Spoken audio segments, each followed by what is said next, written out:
everybody, what's going on? Happy Friday. Yep. Hooray! Tom's always talking about how fast the weeks go, and I'm just kind of like... For me, it goes by I mean, yeah, but it's like... And probably I shouldn't say this, but it's just because you're kind of wishing your life away. But I'm always just kind of like, one, I'm always glad when it's the end of the week because I don't have to work over the weekend. So I'm always like wishing the week would hurry up, you know what I mean?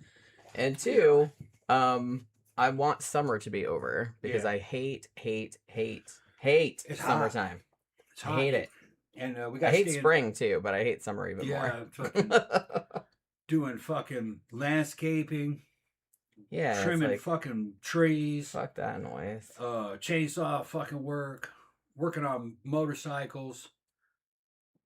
Making Jenny's suit of armor, leather armor for a barbarian costume. It's not a costume. This is a real suit of armor. It looks we're doing great. Like leather armor. It's like a bustier type thing. It's a bustier, and it's going to be.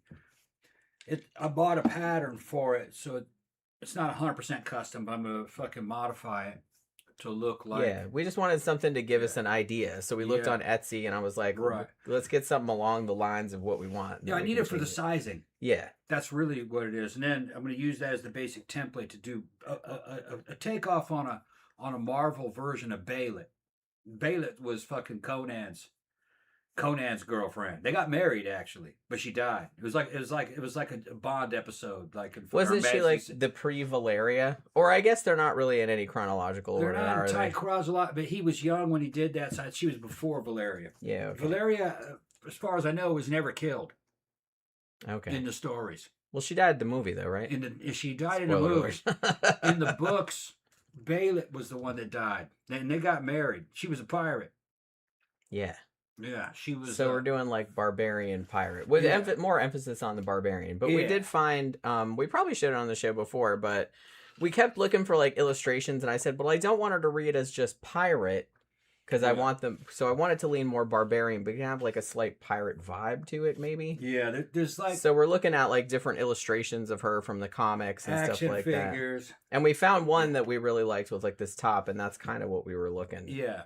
It was and I like the makeup that they did on her in that too. I'll probably do a variation. Yeah, it was a Marvel. There's been a lot of pastiche spin-offs of most of the Conan stuff that's out there is not Robert E. Howard. It's later stuff like Savage Sword of Conan, Marvel comics, and then other stuff that's spin-off. There's a new series coming, and the guy that's doing it, he's perfect for the job. It's a dude from the Cartoon Network that did Primal. I love that series. Which we talked about. That was a really good badass series. Very little spoken word in it. And it's taking place in Hyboria. And it's like in the Conan universe. He wanted to do Conan, but he couldn't get the licensing. They gave him the license to do Conan. It's going to be fucking great. And because that animated series was so good. Yeah, and Conan makes more sense if you ask me animated.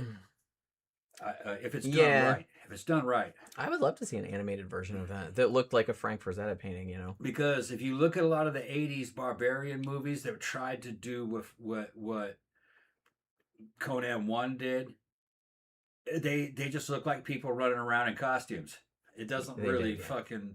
Even Conan the Barbarian, there are certain scenes where it doesn't quite look right. They try to make it look like Frazetta. But really the thing that and Frazetta was what gave Conan his look. If you looked at what Robert E. Howard's covers from like Weird Tales, they were 30s as hell. They looked more like Greek stuff. It didn't have a barbarian look at all. And it doesn't closely conform to what Howard is describing. The illustrator's just going with what he knew at the time, and he just put a dude like in a toga. And a chick. Or like a Roman looking armor with like the little skirt thing with the that's not what he's talking about. But it wasn't until Frank Frazetta came into the picture, who was a great commercial artist and a great artist. I call him I think he's a high artist actually, as good as fucking the artists from the 1500s and shit.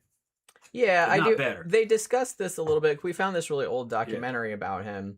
on Tubi of all places, or no, I think it was on YouTube. I think somebody recommended it. Yeah. And I think it was pretty old. I think it was from like 2000, mid 2000s or late 2000s or something like that. And they did go into that a little bit, like the distinction between like a commercial artist and a fine artist.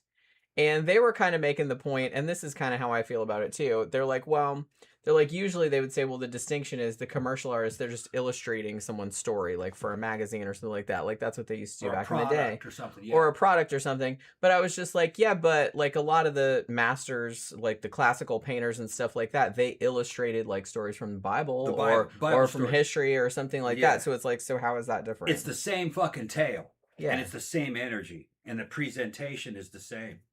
And Frazetta was up there with the masters, man. Hell yeah. If not, his shit was so good. Or he surpassed many of them because he had the same eye, but he wasn't being restricted by the church. And he could use the tools that he wanted to use. And he had better paints, and the thing that impressed me was that he didn't use models or photos for a reference. All out of his heart. It was all out of his head. And he gave Conan his look, and that's what sold all those fucking Robert E. Howard Conan. I mean, how could they not? Like when you saw the other illustrations, you're like, oh, and you saw his illustrations, you can see how those would absolutely have stood out at the time. And everything I know about Howard would have fucking loved those because that's it. That's Conan. Yeah, I feel like that's the best compliment you can give him because, I mean, I don't think like Robert E. Howard lived long enough to see any of Frazetta's work, did he? No. I don't think so. No. Howard died in the 30s. Yeah. That was before Frazetta was even born. Yeah, true. So, but no, had Howard seen Frazetta's paintings of Conan, one of the stories would have sold a lot. They would have sold like hotcakes in the 30s. That was exactly what they were looking for in the 30s. And and Howard would have fucking expanded on the tale and kept writing them because he stopped writing Conan before he died. He was going to go back to it maybe, but he started writing westerns. Yeah, he got more into westerns like not too long before he died. Yeah, but Conan was his favorite one, and Cull before that. But he only did I think one Cull story, and really what made Conan famous was Frank Frazetta's artwork on the novels. All right. And that's what inspired John Milius to make Conan the Barbarian. And that movie made those stories famous because people went back to buy those. And it also kicked off the whole like sword and sorcery. I kind of feel like there had from that Dungeons and Dragons. Yeah, I feel like there had been some sword and sorcery maybe like in the 70s and like before Conan came out, but after Conan came out, holy crap, I had forgotten how many sword and sorcery like fantasy movies that came out in the 80s. Like a lot of them weren't very good, but without Robert E. Howard and fucking Frank Frazetta behind him, there would have been no sword and sorcery scene. There would have been no Dungeons and Dragons. Nope. There would have been no Hobbit movies. Tolkien was around. His shit sold some, but it sold even better in the sword and sorcery scene of the 70s. That's really, and that was Frank Frazetta and the early sword and sorcery scene. With early Dungeons and Dragons, that particular scene sold Conan and Tolkien, or Robert E. Howard and Tolkien. And really, on a side note, Lovecraft, H.P. Lovecraft, also was caught up in that because the Lovecraftian monsters were also part of the sword and sorcery scene. True. And Lovecraft had his, because those are in there, and they're also in all the Dungeons and Dragons games. Yeah, I mean, they had been making Lovecraft movies back in the 60s. You know what I mean? They made The Haunted Palace, which is considered part of Roger Corman's Poe cycle, but is actually based on an H.P. Lovecraft story. They just made him call it that so it would go with the Poe movies. Yeah. And then there was that one with Vincent Price that I reviewed that's actually really good. What the fuck is the name of that movie? I'll think of it in a minute. Oh, and then they made the Dunwich Horror also, which a lot of people shit on, but I actually really liked that one. Without that sword and sorcery scene that was really brought into the mainstream.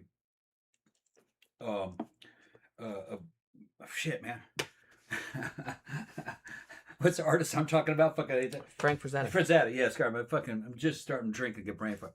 Without Frazetta's fucking commercial power and his artwork behind there had been no sword and sorcery scene, that actually helped all the Lovecraft stuff, which meant there would have been no John Carpenter The Thing. That wouldn't have happened. Because that's a Lovecraftian monster. That's a Shaggoth. Essentially, and fucking Carpenter was of the generation of this new sword and sorcery fantasy horror stuff. And I was a kid in California at the time, Lakewood fucking shopping center, where that fucking comic book store was that sold all those damn. It wasn't a comic book store. It was a gaming store. It was a role playing store. They sold all these little fucking lead figurines, all the Dungeons and Dragons stuff. Dudes were painting lead figurines straight out of fucking. And some of them were big, and that was the first time I was like getting into like. Nowadays it would be the big titty fantasy girl figurines and shit that these that the Japanese have such a stranglehold on now. That went back to Lakewood, California, in those stores where guys were having competitions to paint lead figurines of basically semi-nude women. They were like something out of Frazetta, or they were pirate girls, and heavily voluptuous. This was, the like something out of a fucking Vixen movie. What was that fucking dude's name? Fucking dude that directed all those damn big titty movies. Well, shit, now I can't remember. Vixen and Super Vixen. Yeah, I know. What was that guy's name? I'll think of it. But that was all part of that. It was all coming out of the '60s and shit. It was a great time. I was a kid. And we had fucking little hex wargaming. It's all the beginnings of wargaming. And this was like video games were just starting to come in. Space Wars and then the fucking Space Invaders. And then fucking Pac-Man, it was in color. It was fucking mind-blowing. And then and then Defender and Joust and all this shit was just coming out of California, and it was taking over the fucking world. Atari. It was a great time to be a kid. Zach says, I love how Tom talks about making her a suit of armor as if that's a regular thing that happens. Yeah, it's a regular thing. Okay, you guys know I'm a fucking ex-professional soldier making war kit, man. I fucking make uniforms, modify uniforms, fucking fucking war belts, LCE gears and rigs, and just that's what you did as a soldier, was to make kit. Like if you look at Predator 1, those BDUs that those guys are making, they've all been modified. They added pockets to the fucking sleeves. That wasn't fucking stock, but we did that. We would add those. You couldn't wear that in garrison. You could only wear that in the field. But that was one of the things I loved about that fucking movie. How there was whoever was those guys were all ex-soldiers basically in that movie, and the guys that wrote the script were fucking ex-infantry, and the guys that were training and running the fucking cast were ex-special forces guys, and they were all keeping them up to date with what the latest greatest fucking kit was, and they were modifying their fucking uniforms and shit. So all that shit was just of its time. But yeah, no, it's normal to make a suit of armor, just like it's normal to make an LCE. That shit that they issue to you in the Army, if you were in a fucking airborne unit or a ranger unit, it wasn't stock, man. We'd fucking had to tape and tie, just 550 cord, and we're using fucking 100-mile-an-hour tape. We're fucking making changes and alterations to it to get the kit to work better. We're making fucking books that glow in the dark out of glowing tape and 550 cords, so to help you set up fucking range cards and help you fucking write shit down, if you have to call for artillery fire. Just, we soldiers make their own stuff. So making a suit of armor, okay, I'll do that. Well, once we decided to go the barbarian route for Yeah. Halloween, and he was like, well, I kind of want to make it myself, and I'm going to bring it in here so they can see what I'm talking about. yeah, so he got like this big, huge, like a half a cow worth of leather. He's already made like a couple belts for his own thing, and then we were looking for, you know, costume ideas for me, and we found this pattern on Etsy, which was pretty close to what I want. Like a lot of the ones on there weren't exactly what I wanted, but it's like I found one that was pretty close, and he's like, yeah, I could. It didn't have straps, and I was like, I need some straps. Like, you know what I mean? I can't have like these just hanging loose. You know what I mean? I'm just gonna flop out. So so he's like, well, I can put straps on it. So we bought buckles, which are coming tomorrow, and you know, it's not painted yet or anything like that. But he's got it cut out, and he's got like the cups kind of sewn and stuff like that. So it's gonna look really cool when it's done. But yeah, it should be. He's bringing it in. Okay. Yeah, that's the belts that. First thing I'll show you is what's finished. Yeah, that's done. This is a Viking style war belt. Okay, it's tooled leather. It's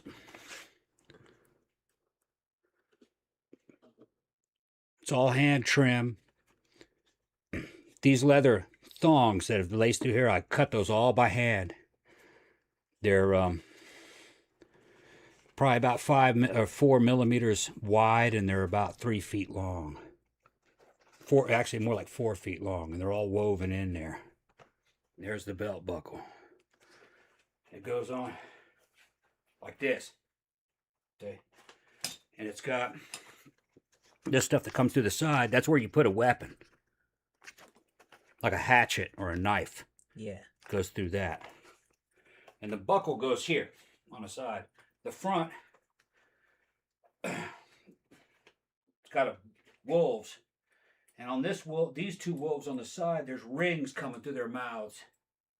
And through these rings, you put thongs to help you attach things like leather pouches and sacks to hold, money. Because there's no pockets in anything.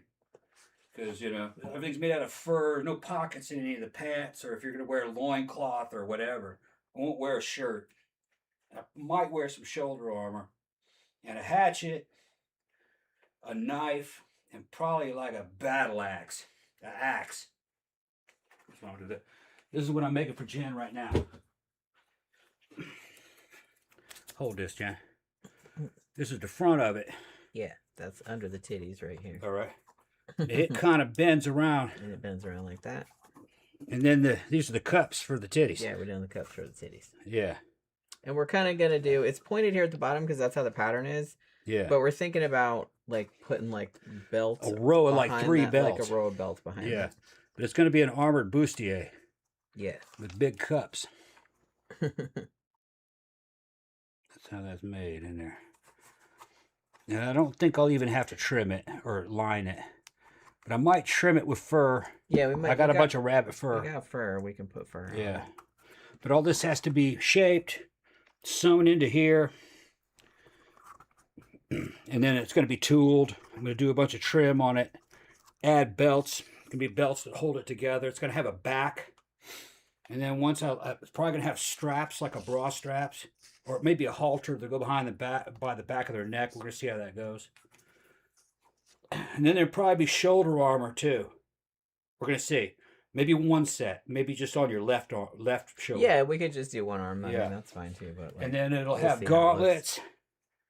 And then you'll wear some cool boots. I may make some kind of knee pads for you. Yeah, that would work too. And then we were just going to do, like, for the skirt, I was just going to do kind of like a raggedy, like maybe black skirt that's all slit up the side or something. That was kind of what she was wearing in the comic.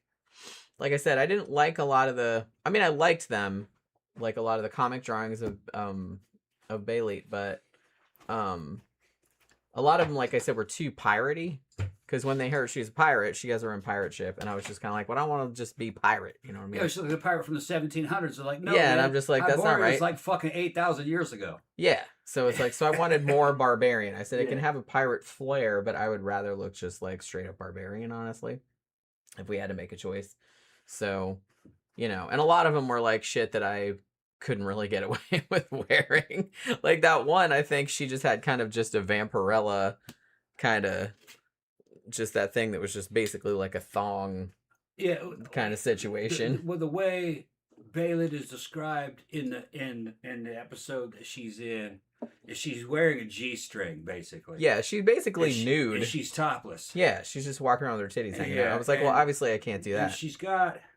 without getting arrested. Like a see-through, it's kind of like a see-through miniskirt, kind of, and armor, like probably like shin and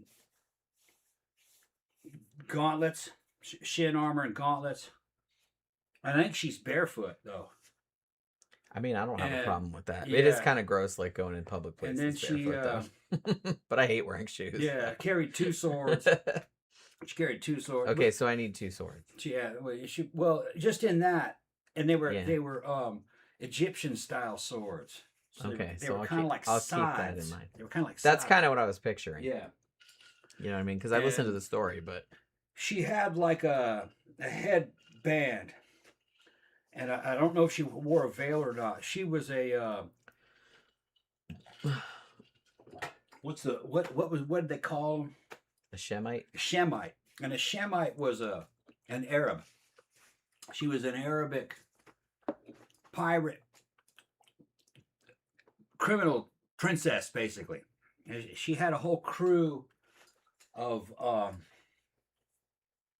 guys from, what's the word that they use for it? It's Africa. But yeah, Hyboria has like, it's like kind of based on real places, but he had like a fictional name for everything. He had his own names for him. I can't remember. Kemet.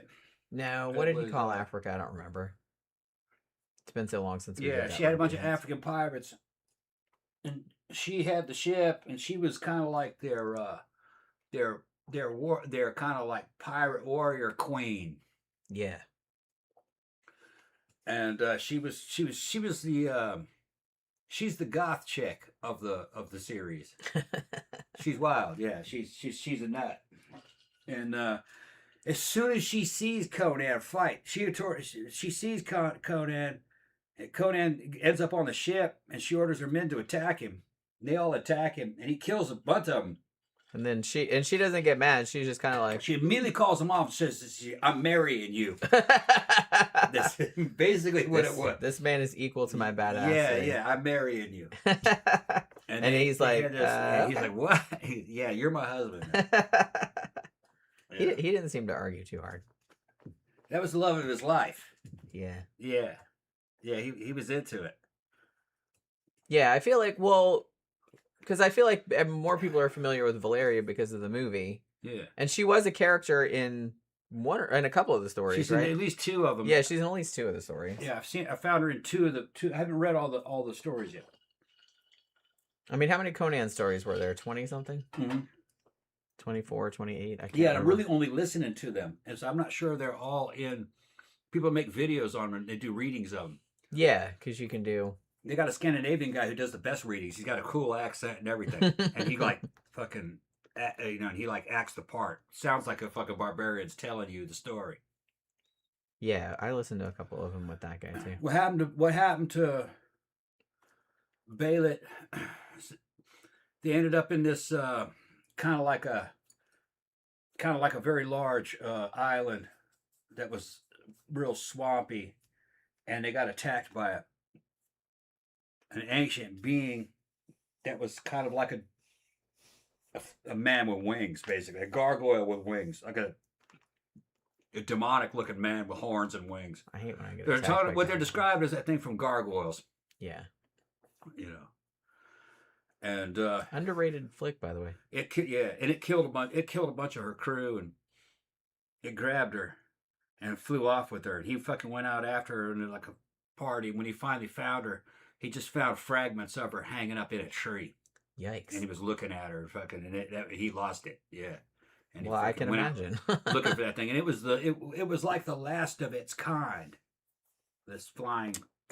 Well, that's no excuse for being such a dick. Yeah. Come on now. Oh my goodness. Howard's always talking about ancient races of things that are non-human that were around before humans. Well, that's what makes it fun. Lizard That's what men. makes the stories fun. Yeah. Lizard men. Yeah. That could speak and had a civilization. So what he's talking about is Sleestack. Sleestacks. That's what I was just going to say. That's what he's talking about. The Sleestack ripped it off. Man, when I was a kid and I watched Land of the Lost, I loved the fucking Sleestacks. Yeah, Sleestacks. I still love the Sleestacks. Actually, I would really like to do a Sleestack costume one year. Yeah. But we'll see. What was the other one what was the costume that we came up with the other day? Did we say it on the show or did you just say it to me? What's that? Personally, like some Halloween costume that we came up with that I was like, oh, I need to write that down. A gender swap version of Morton Joe. Right, yeah, You could do a sexy version of that. Yeah, we didn't talk about it on the show, did we? I think we were just talking about make it. Make you a fucking clear. And I was like, oh yeah, I would definitely do that. That would be awesome. Boobs underneath there. If you want to put fucking tape over your nipples, you do that. Yeah, you could do. Yeah, you'd have to put tape over your nipples. Otherwise, no. If it's at the abyss, you could just go with your fucking nipples out. Well, I don't. It would depend. But like I said, well, chicks. When I used to go to the castle, like chicks would show up with just like electrical tape. Yeah. Like a little X right there, and no one said anything. Mm-hmm. Like I said, as long as your nipples are covered, they don't care. But you know, easily. I would just make a leather mask. We put teeth in it and everything. That would be so fucking cool. Yeah, that's why I wrote it down because I was like, man, what a great idea. Yeah, you do like that would look badass. Like a sexy gender swap. Just big fucking white wig or do the makeup, fucking, and then you're kind of like And you're. I'm excited about that. We're gonna do that next year. Yeah. And I'll put you. Like a plastic, like. And it'd all be white. Like this plastic armor shit and like fucking white, the breathing thing and the. White long kind of like skirt things and shit with your fucking white boots probably because I think his shit was mostly white. Yeah, what did his shoes look like? I do have white boots. They were kind of like Demonia's, from what I remember. Yeah, I'd have to watch Fury Road again. That's what you. Because I don't remember what his shoes look like, but they were white, I think. But yeah, that was a great idea you had. White and clear. I was like, oh fuck yeah, I would totally do that. Because here's the thing, I always like. When I was little, I was always into spooky shit, and I kind of feel like all the other little girls wanted to be like princesses and shit like that. I was like, no, it's like I want to be scary. I want to be scary or ugly. I didn't really want to be a princess. I thought that was stupid. You know what I mean? So it's like I think the cutest, like most girly costume I ever did was Genie for my Dream of Genie. Like my mom made it, and it actually like turned out really nice. She made like these really like.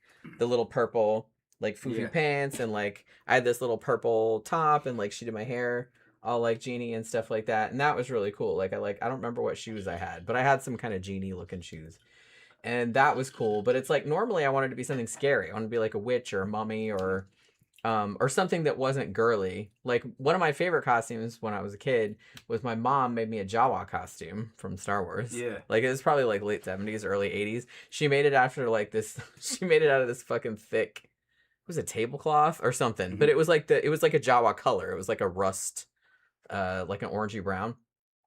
Man, that costume was hot as fuck. Yeah. Because it's, it's Florida. And it's like the end of October. This is really funny, but if you guys have never seen, it's a really good underrated 80s movie, by the way, like a horror movie, or a ghost story, Lady in White. And in Lady in White, it's set in the 60s, I think, like early 60s, and it's set at Halloween, but it's set like in the Northeast. And they were talking about how cold it was, like on Halloween. Woo, it's colder than a witch's tit out here, like one of the kids said. I'm like, what? It's not cold on Halloween. What are you fucking talking? Because I grew up in Florida. It's hot as balls down here on Halloween. So it's like, so you know what I mean? It's hot as balls on Christmas sometimes. Yeah. So, not always, but it usually is. So I was like really confused. So you always had to be like, you wanted to be like have a really cool costume, but on the other hand, you were kind of like, yeah, but you're going to be out trick-or-treating all night and it's going to be like 90 degrees and you're going to sweat your ass off. And so I think when I was the Jawa, I think I went out for an hour or two and then I was like, oh my God, I'm dying. And I had to go home for a little bit and like fucking cool off, and then I went back out again for a little while because it was just it was so hot. But yeah, I think that was my favorite costume from when I was a kid. But I always wanted to be something. I always wanted to be something kind of original, and because I didn't want to be the same thing, and I still don't. I really don't like. I really don't like being, anything that's... It's really hard to come up with a costume that, enough people will know what it is, so people are like, what the fuck are you? But also is, like, still obscure. Not that you don't show up at the party and there's 5 other people dressed like you. You know what I'm saying? So it's like, it's kind of hard to find that middle. Like I said, I still want to do... One of the costumes I still want to do is my aspirational, and I have a bunch of it picked out, like in my Amazon wish list still, is that Jennifer Lopez's character from The Cell. Actually, one year, I think it was last year or the year before, I was gonna be the Jennifer Lopez character, and he was gonna be the Vincent D'Onofrio character, but like the dream one. Like he had those gray samurai pants, I think they were, and he was like bald, but he had like this one big curl of hair and shit like that. And I was like, man, that'd be so badass. Like, that'd be like a good couple's costume. And I looked into doing it, but it's like we ended up not being able to afford it or whatever the fuck, or we thought of something else. But I still have that, like, in my back pocket. Is something that I want to do.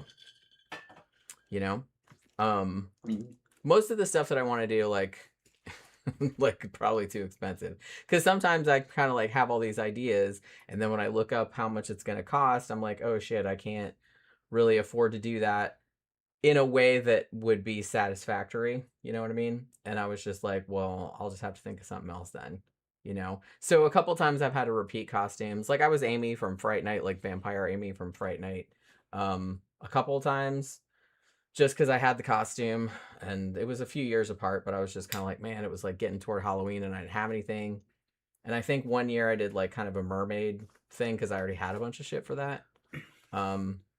So, you know what I mean? But I really like the Immortan Joe idea though. Yeah, I think I'll be Immortan Jenny. I'll be Immortan Jenny. Yeah. Jenny does good gender swap costumes. She did Alex from Clockwork Orange. Everybody loved it. I'm fucking shocked that I had never thought of that before, because Clockwork Orange is legit one of my favorite movies, like of all time. And I think the first, like, we went to Abyss's Halloween party last year when I wore it, and legit the first thing, like, Shauna walked in the door and she walked right over to me and she said, "You win." Go. And there was some show's gonna be awesome though. Oh my! If I could do that right, that would be fucking bad. Because to be honest, like the Alex from A Clockwork Orange, that costume cost me maybe $60, like all together, and I really didn't have. How am I gonna make that clear vacuum molded? See, that's gonna be the issue. How are you? Yeah, because it has to be. I mean, it doesn't necessarily have to be exactly like that, but it has to be something that suggests that. Yeah. So maybe I could just basically make it a white corset and a bra that's clear with leather. Yeah, maybe. I don't know. I'd have to like look into like what the options are. You might be able to buy something like that. But, well, because the thing, there's got to be a way. There's got to be a way where I could take a mold of you. Yeah, and then somehow vacuum form some clear plastic. Maybe before next year we can buy a 3D printer and like figure that something won't clear. out. That won't print clear. That's true. Shit, man. Oh, we'll figure something out. Definitely need a 3D printer though. Well, yeah. I mean, we've been thinking about getting one, but I mean, my brother has one and he really likes his. But yeah. You can get like they have some reasonably priced options nowadays, but you know, I don't know how much the stuff is that you have to put in it. You know, that Krampus was talking about the upcoming King Conan. That may come, it may not. I mean, they've been talking about that for a long time. I won't believe it until I start seeing some leaks from it. Yeah, I mean, we definitely want to see. And I want to know who's on the job, who's going to write that script. Arnold knows that fucking Conan the Destroyer fucked up the whole property. There won't be any more live action, you know what I mean? There wouldn't, because after Destroyer. And Conan the Destroyer really, it was nowhere near as good as Barbarian, but it did achieve what they wanted. They wanted it to bring in a younger audience and make it PG. It did do that, but it didn't do as well. Yeah, but it's like... It didn't do as well at the theater. They thought it'd be even bigger. It didn't. That's not always like a death knell, but yeah, I kind of feel like when they're like, "Hey, we want to appeal to kids," why? It's, you know what I mean? Don't do that. Like, especially if it was something that was, like, the first movie, for example, was not intended for kids. And then they're like, well, we want more people to see this, so we're going to try to broaden the appeal. It's like, don't fucking do that. Yeah. I have seen some really good PG-13 horror movies. It can be done, absolutely. But, you know, because a horror movie doesn't have to be, like, all fucking gore, you know what I mean? It's the like... Frighteners. Yeah, that's what I mean. Like, I could think of lots of examples, but, you know, because and personally, I like horror movies that are kind of more psychological or subtle or, like, ghost stories that are creepier. I love gore movies, too. I'm not saying I don't, but it's just kind of like, you know, it's whatever you're in the mood for. But Graham, if you haven't seen Primal, man, go watch that. That shit's on, what Tubi? No, it was on, it was either Hulu or HBO Max. I don't remember. Yeah. It was on one of those two. Yeah, it was on there for free with commercials. But that bitch is addictive. I think it was HBO Max because remember it kept hanging up. HBO, and for whatever reason, like HBO Max, all of the streaming services that we have, and we have most of them.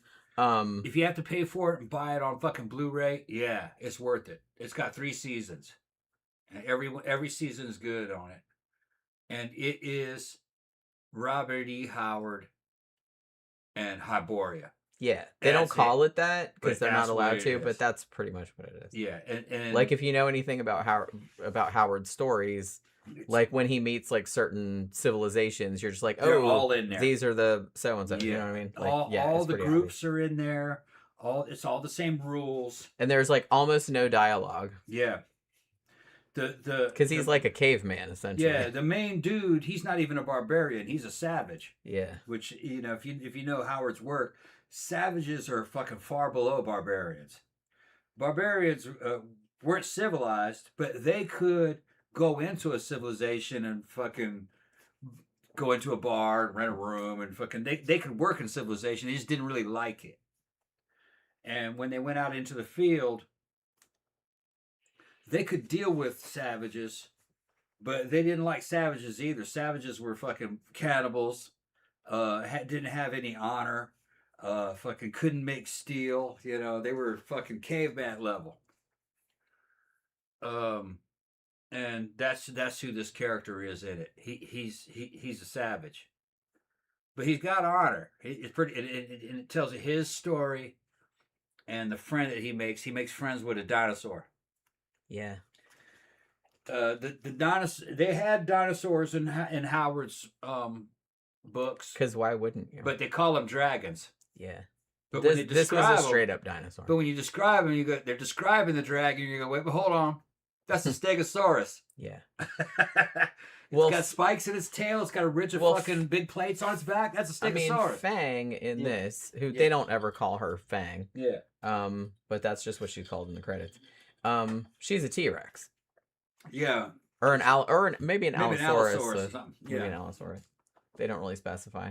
Yeah, and he forms a bond with this Allosaurus. Yeah, it's pretty cool. Yeah, and so there are dinosaurs in this, right? But there are also civilized people. Yeah, who fuck him over and fucking make him do things. And then there's sorcerers. There's like kind of like ancient Celts. There's kind of like there's all kind of shit. There's all kinds of shit. There's Vikings. There's ancient Celts. Egyptians. There's Vikings, but they don't call them that. Yeah, there's the undead. There's zombies, plagues that break out. There's ancient Egyptians. Those are also in the. I think what were they called in Howard's Tales?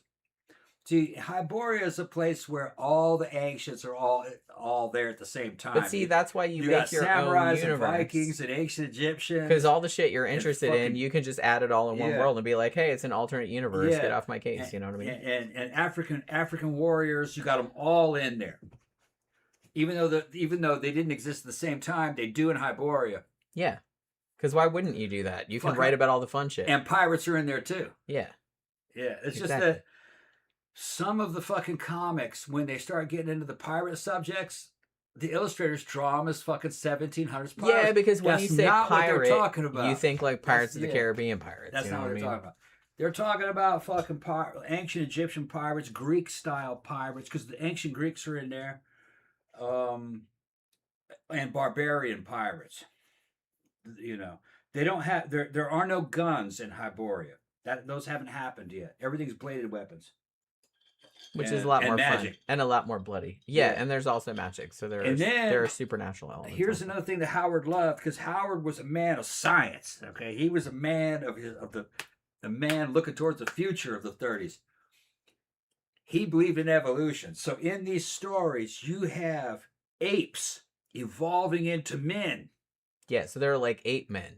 8 men. And then you have certain men that are devolving back into apes. He also believed in Devo. Yeah. So you had, so he believed in fucking evolution and devolution. Yeah. And that's addressed in Primal. Out of the blue. I was like, what the fuck is going on? And I was like, oh. Yeah, in that one episode. He knows Howard. He knows Howard's stories. That as soon as that episode came on, because it's completely different than any of the other episodes. It's about devolution. And but as soon as they started talking, and I was like, oh, that guy's supposed to be Charles Darwin, and those are like the other scientists. Charles Darwin and all his friends in their fucking mansion. And the cops come and it says there's an escaped convict on the loose. Be careful. That bitch shows up. And he's got fucking tattoos on him, says death and shit. And fucking he's this fucking dude who's devolved back into an ape, basically. He devolved back into an ape while he was in prison. Oh, it's badass. I wonder and it's the only episode that has English spoken in it. Yeah, because like I said, most of it doesn't really have any dialogue. No. Like I said, once he meets his eventual girlfriend, I guess. Yeah. She can talk, but she doesn't speak English. Obviously, she speaks whatever language she's from Africa. She's from Africa, and so she talks sometimes, but she doesn't really talk all that much because he doesn't understand her. Yeah, he doesn't talk. He just mostly grunts and stuff. Yeah. You know what I mean? Yeah. So there's not much dialogue. But yeah, this one is like set in the Cushites. Yeah, they were set in like Victorian England. I wonder if one of the other people was supposed to be Alfred Russell Wallace. Now I'm gonna have to watch it again. Now I'm gonna have to watch it again and see if they called somebody Alfred. Some super educated. Because when the first guy was talking, I said the stuff he was saying. I said that's supposed to be Charles Darwin, and then they called him Charles, and I was like, yeah. And like I think I knew who the other people were supposed to be, but I couldn't remember. In that one episode, they had all these super civilized, super educated Englishmen, in their mansion, and they're fucking stuck fighting this fucking devolved fucking convict, and some of them get killed, and some of them live. Actually, pretty much they got weapons in there, and and one of them devolves back into a savage during the fighting. And he goes, "I told you so, Darwin." I told you. It's fucking. It's great. It's pretty funny. I really liked that they just stuck that in the middle with no explanation. I was like, that's pretty awesome. Yeah, that they did that. Howard will tell you, that fucking modern men are dishonest because it's all ideology and words. Fucking the primitive man, he's more honest because it's just about pain. Pain and suffering erase all ideology because you're in a fight for your fucking existence. You're fight for your life. It doesn't matter what you believe or what you think when somebody's trying to kill you. And that's exactly what that fucking that's exactly what that fucking episode was about. And Darwin says, "See, I told you. I told you I was right." Yeah, you're right. You're right. That's what it's like. That's the first thing that they teach you in combat arms. If you're going through a real fucking basic training during wartime in the army, is that what you believe and what you think don't mean shit. That won't save you. You have to fight. Your ideology doesn't work. You're out there fighting other dudes. It doesn't matter what they believe or what you believe. It's just what you do. And both sides are fighting for existence. It doesn't matter who's right or wrong. Those dudes might be wrong as fuck. They still kill you. You might be wrong. You killed them. That's not the thing. It's just whoever fought the most. You're devolving back into animals, and that's exactly what that episode was about. And Darwin's backing it up. So it's a great series. See Primal. And it is not for children. Absolutely. It's gory not. as fuck. Unless your kids are really messed up. Oh no, I would have loved that. I would have too. Fucking 12. 11, 12 out of fucking. But I'm talking about like little kids. Yeah, not for little kids. Don't let little kids watch it. 10 and up. It's pretty messed up. 10 and up. It's very violent. The hard facts of life. It's very violent. It's about nature. Camp Guy mentioned Barbara Crampton and Karen Black like a little bit ago. I don't know if you saw, but I posted a review yesterday of the Karen Black movie, The Pix from 1973. So I was just letting you know if you hadn't seen that. Zach says, you could always do a Stevie Nicks Halloween costume. I'd do that if I knew I wouldn't look ridiculous. But I feel like if I did Stevie Nicks... That wouldn't be a costume. It wouldn't really be a costume. And like, I would look not that different than how I would usually look. Except, unless I had like a wig that was more like her hair. But to be honest, I used to wear a wig that was like lighter hair that was kind of long and curly, like sort of like hers. So it's just kind of like, I don't think anybody would think that I was in a costume. Stevie was talented as hell. She could sing. She was very cute. But in a goth club, what she wore wouldn't be considered a costume. No, it wouldn't stand out. It would just be a white witch outfit. And that's kind of passe. You would have to actually look like her and have the hair, and it would have to be really retro. And a lot of people wouldn't get it because a lot of the younger goth people don't know who Stevie Nicks is. Yeah, they probably unfortunately don't. But the thing about it is, I feel like if you wore that, I don't think anyone would even look at you like you were supposed to be wearing a costume. They would just be like, "Oh, okay." No, there was, it's funny because I was looking at old goth music and fucking watching old goth fucking music videos from the 80s. It was like from 84. And there's a comment, like number one comment was like, "That's me on bass." And it was like, and somebody's, "Really?" And she goes, "Yeah, that's me on bass." And it was, I followed the, and it was a cute British goth girl on bass, gothed out. And I followed it back to see who that was. And yeah, that was her as an old lady. And what is she like as an old lady? Fucking Stevie Nicks, fairies and fucking Renaissance festivals and white witch motif old stuff. goth chicks love that shit. And fucking, yeah, old goths love that shit. And she's overweight with blonde hair, but you could tell that's her. And her white witch outfits with the fucking unicorns and the crystal balls. And she's doing readings and doing like, energy readings with crystals and shit on her channel. Yeah, I feel like there's a not insignificant portion of the elder goth, maybe even older than us. Yeah, especially the women that are like are really into that like new agey kind of stuff. All new age reading tarot and Wicca. All that. Yeah, that are all like Wiccans and stuff. It's not like a huge contingent, but I feel like it's a pretty, like I said, old goths, not insignificant. In the old goths, you do see it from time to time. Yeah, and I remember that some of the goth nights we used to do back in the day, every now and then you get somebody that we knew kind of that come like do tarot readings and shit. Yeah, you don't see it as much anymore. You don't see it anymore. Most goth clubs have somebody come in and doing tarot cards. It used to, yeah. I feel like it was really big in the 90s. Yeah. 90s and early 2000s. Now it's like we have, like at Abyss and stuff like that, they'll have like tables set up, but it's mostly like they're selling artwork or stuff that they make, like their crafts and stuff. So like they make purses or clothes or something. There's not enough disposable income for tarot card readings anymore in a fucking goth clubs. Those kids don't make any money. So they're not going to sell on a tarot card. And then probably like a lot of people don't believe in it. Yeah, I was watching this. I found this really funny series. I've watched all of them now. It was 8 episodes. I think it was on Amazon Prime, and it was called The Con. And each one was like a different. It was Whoopi Goldberg narrated it. Actually, she did a great job. It was like pretty. It was pretty funny. But each one was like a different con. Like they had the one about that young Asian guy that like was selling all those counterfeit wines, and they did like a bunch. They did that big scandal about like those rich family, like Felicity Huffington and Felicity Huffington, the one that's married to William H. Macy, that were trying to get their kids into colleges by like having other people take the tests for their kids and shit like that, and all this other kind of stuff. And then there was one that was about psychics, and that one was kind of interesting because that was 3 different women that were scammed by 3 separate psychics, and they were talking about like how they got sucked in, and I was like, this is crazy to me because, well, I mean, I guess it's easy for me to sit here and judge because it's like I don't believe in fucking psychics and I don't believe in any of that shit, and I really don't think that anyone could ever convince me, like even if I had the money, which I don't, I don't think anybody could convince me to write them a check for like $75,000 because I have witches that are putting a curse on me. I'm like, get the fuck out of here with that. Like, I don't even have like a tiny, tiny fraction of that money. Even if I did, I would just be like, no, witches are not real. So like, get the fuck out of my face. That is not what readings were for. No, but I did them.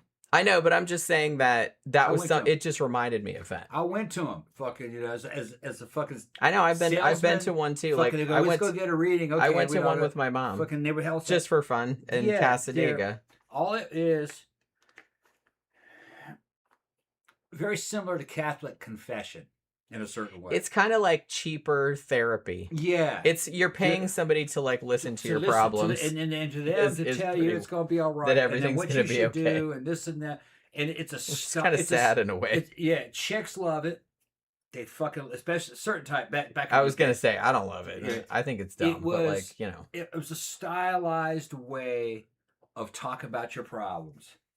Okay, and if you had a good one, fucking they would, like, reassure you, oh no, you're right to feel that way, you're getting fucked over. What I would suggest you do is blah blah blah, and they would fucking give you kind of like, they were very artsy, a combination of practical advice with some kind of spiritual advice. Put this underneath your pillow, put it, and then do this and this, and it'll all work out. Don't fucking worry about it.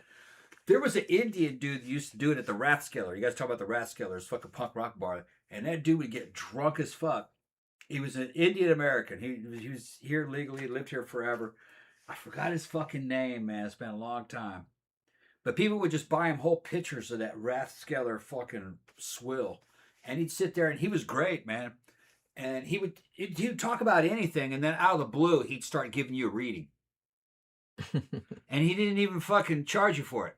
He would just start doing it. That was nice of him. Yeah, he'd do it for free. Some people are really good at it because some people are really insightful, But he did some shit one time that I was like, well, it's a 50-50 chance. But I said, now I'm getting ready to buy, I want to buy this fucking Yamaha motorcycle at this dealership. I'm waiting on this other fucking, I got the money, but they say they can't get the fucking title free. And he goes, no. And he's talking about all this astrology. This and this, something they're all in ascendancy, and that's bad for business. You're like, what does that mean? That is bad for business.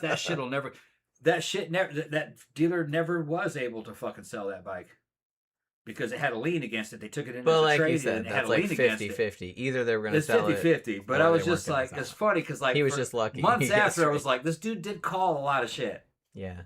But like I said, some people are really good at that. And another thing too, and I'm not saying this was the case, in this instance, but people tend to remember, this is why psychics still are making money nowadays. People tend to remember the shit they got right and forget all the shit they got wrong. Like they could get 10 things wrong, but if they get one thing right, then that's the only thing you remember. I think in his case, that's just how people. I think in his case, what he did is that he said very little. That's always the smart move. He mostly just hung out and drank. And we're like, oh yeah, it's great. Oh, look at the tits on her. Oh yeah, it's just normal shit. Well, the thing and about then it would go like, oh, hold on, wait a minute. You know what? I'm getting a message from beyond. You just said that. Sagittarius is in ascension right now. And it's like he could just be pulling that out his ass. Because how the fuck would I know? I don't know. Yeah. I can't check. I'm just like, okay, I'll take your word on that. Yeah. Chances are, if you went over there like that, you could get that. Like just shit like that. And you go down there and hook up. It's like the stars are aligning. Stars are aligning. You know what I mean? You got magic with you tonight. But he's just fucking. Like I said, nowadays you can just look on yourself and it's like Sagittarius is not an ascension. That guy's name, man, but he was famous at the Rathskeller. He was older. He was probably in his late 40s, mid 40s at that time. I was younger. I was still in my. I was probably about 26 at that time. He was probably in his early 40s, and never saw that dude buy a drink, and he'd have fucking 3 or 4 fucking pitchers. But a pitcher of beer was only $5 at the Rathskeller. Holy crap! And so he'd be surrounded by fucking pitchers fucked of up beer. really cheap. And and if you were talking to him and entertaining him, he'd pour you out of his pitcher, and then that fucking, you know what I mean? You were drinking out of these damn plastic cups and shit, and more pitchers would be, oh, okay, yeah, and then he'd fucking give somebody else a reading, and he'd get fucking another pitcher. So the drunker he got, the more psychic he got. Yeah. But I liked his game though. Well, yeah, and like I said, it's not like he was charging people an arm and a leg. It's not like the people in this show that I saw, like these, one of whose name was Peaches, by the way. Yeah. That one was in Florida. And these people were doing this scam. And actually, I called the scam because I've heard of this. This is a very, very common scam for psychics to do. Is they'll say, well, you have an unhealthy money attachment, so write me a check for X amount, like some ridiculous amount of money, and I'll hold it for you. And that'll be like, that'll prove that you don't have an attachment to money because you're willing to give it to me, but I'll give it back to you tomorrow. But of course they never do. Like you go back the next day and they've fucking scarpered as the British say. That particular dude, he was a good reader and a good psychic because he was totally entertaining. He never asked you for any money. Yeah, see? And he just... he was just doing it for... He was super popular and people would just fucking give him beers. And he'd fucking give you some advice. We'll tell your fortune for a picture. And then, well, that wasn't part of the deal. He would just tell you your fortune. And people just did it. And then people would give him beer, give him a fucking. So I guess he just kept that. So he knew how to play the game. Like I said, I wouldn't. And everybody knew. Yeah, I wouldn't. It was just part of the game. I wouldn't consider that a grift. No. The same way that he's entertaining people. Right.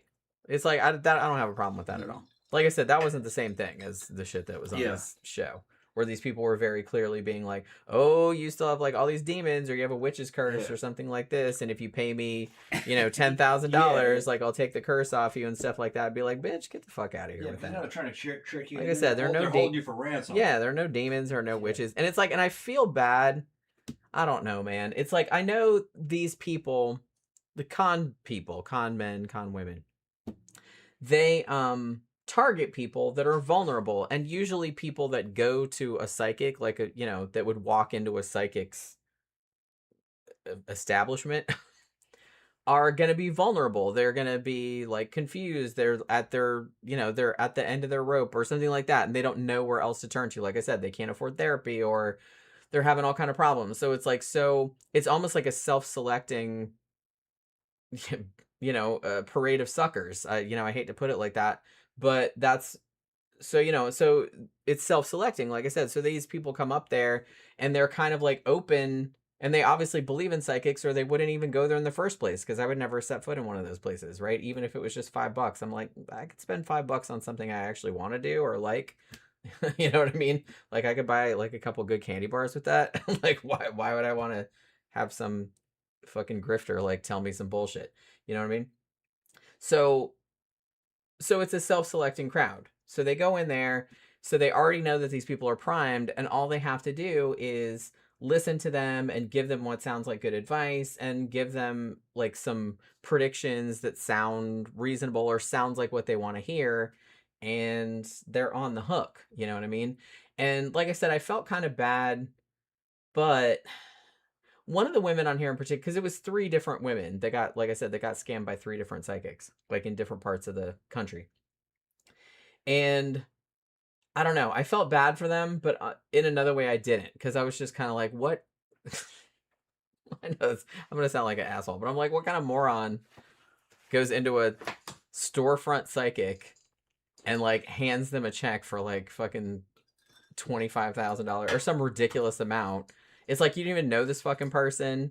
And the second they're coming at you with like all this bullshit about, oh, you have an attachment to money, so I'm going to hold on to this I'll hold it for you. I'm going to hold all this money for you. I'll get back to you, I promise. Like, come on now.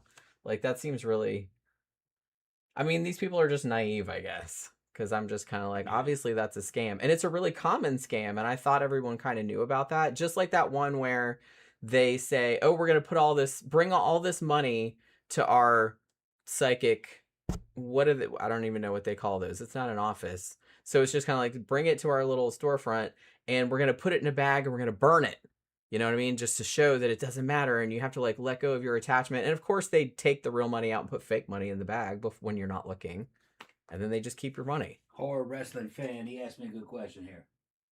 Tom and Jay, have you seen that on the news, the U.S. reservoir water level down so much that mafia murder victims and I hadn't seen that. And murder victims are being found in cars and metal barrels. Well, we know where they all went now. I don't know where that is. We have more than one reservoir. The United States is a huge place.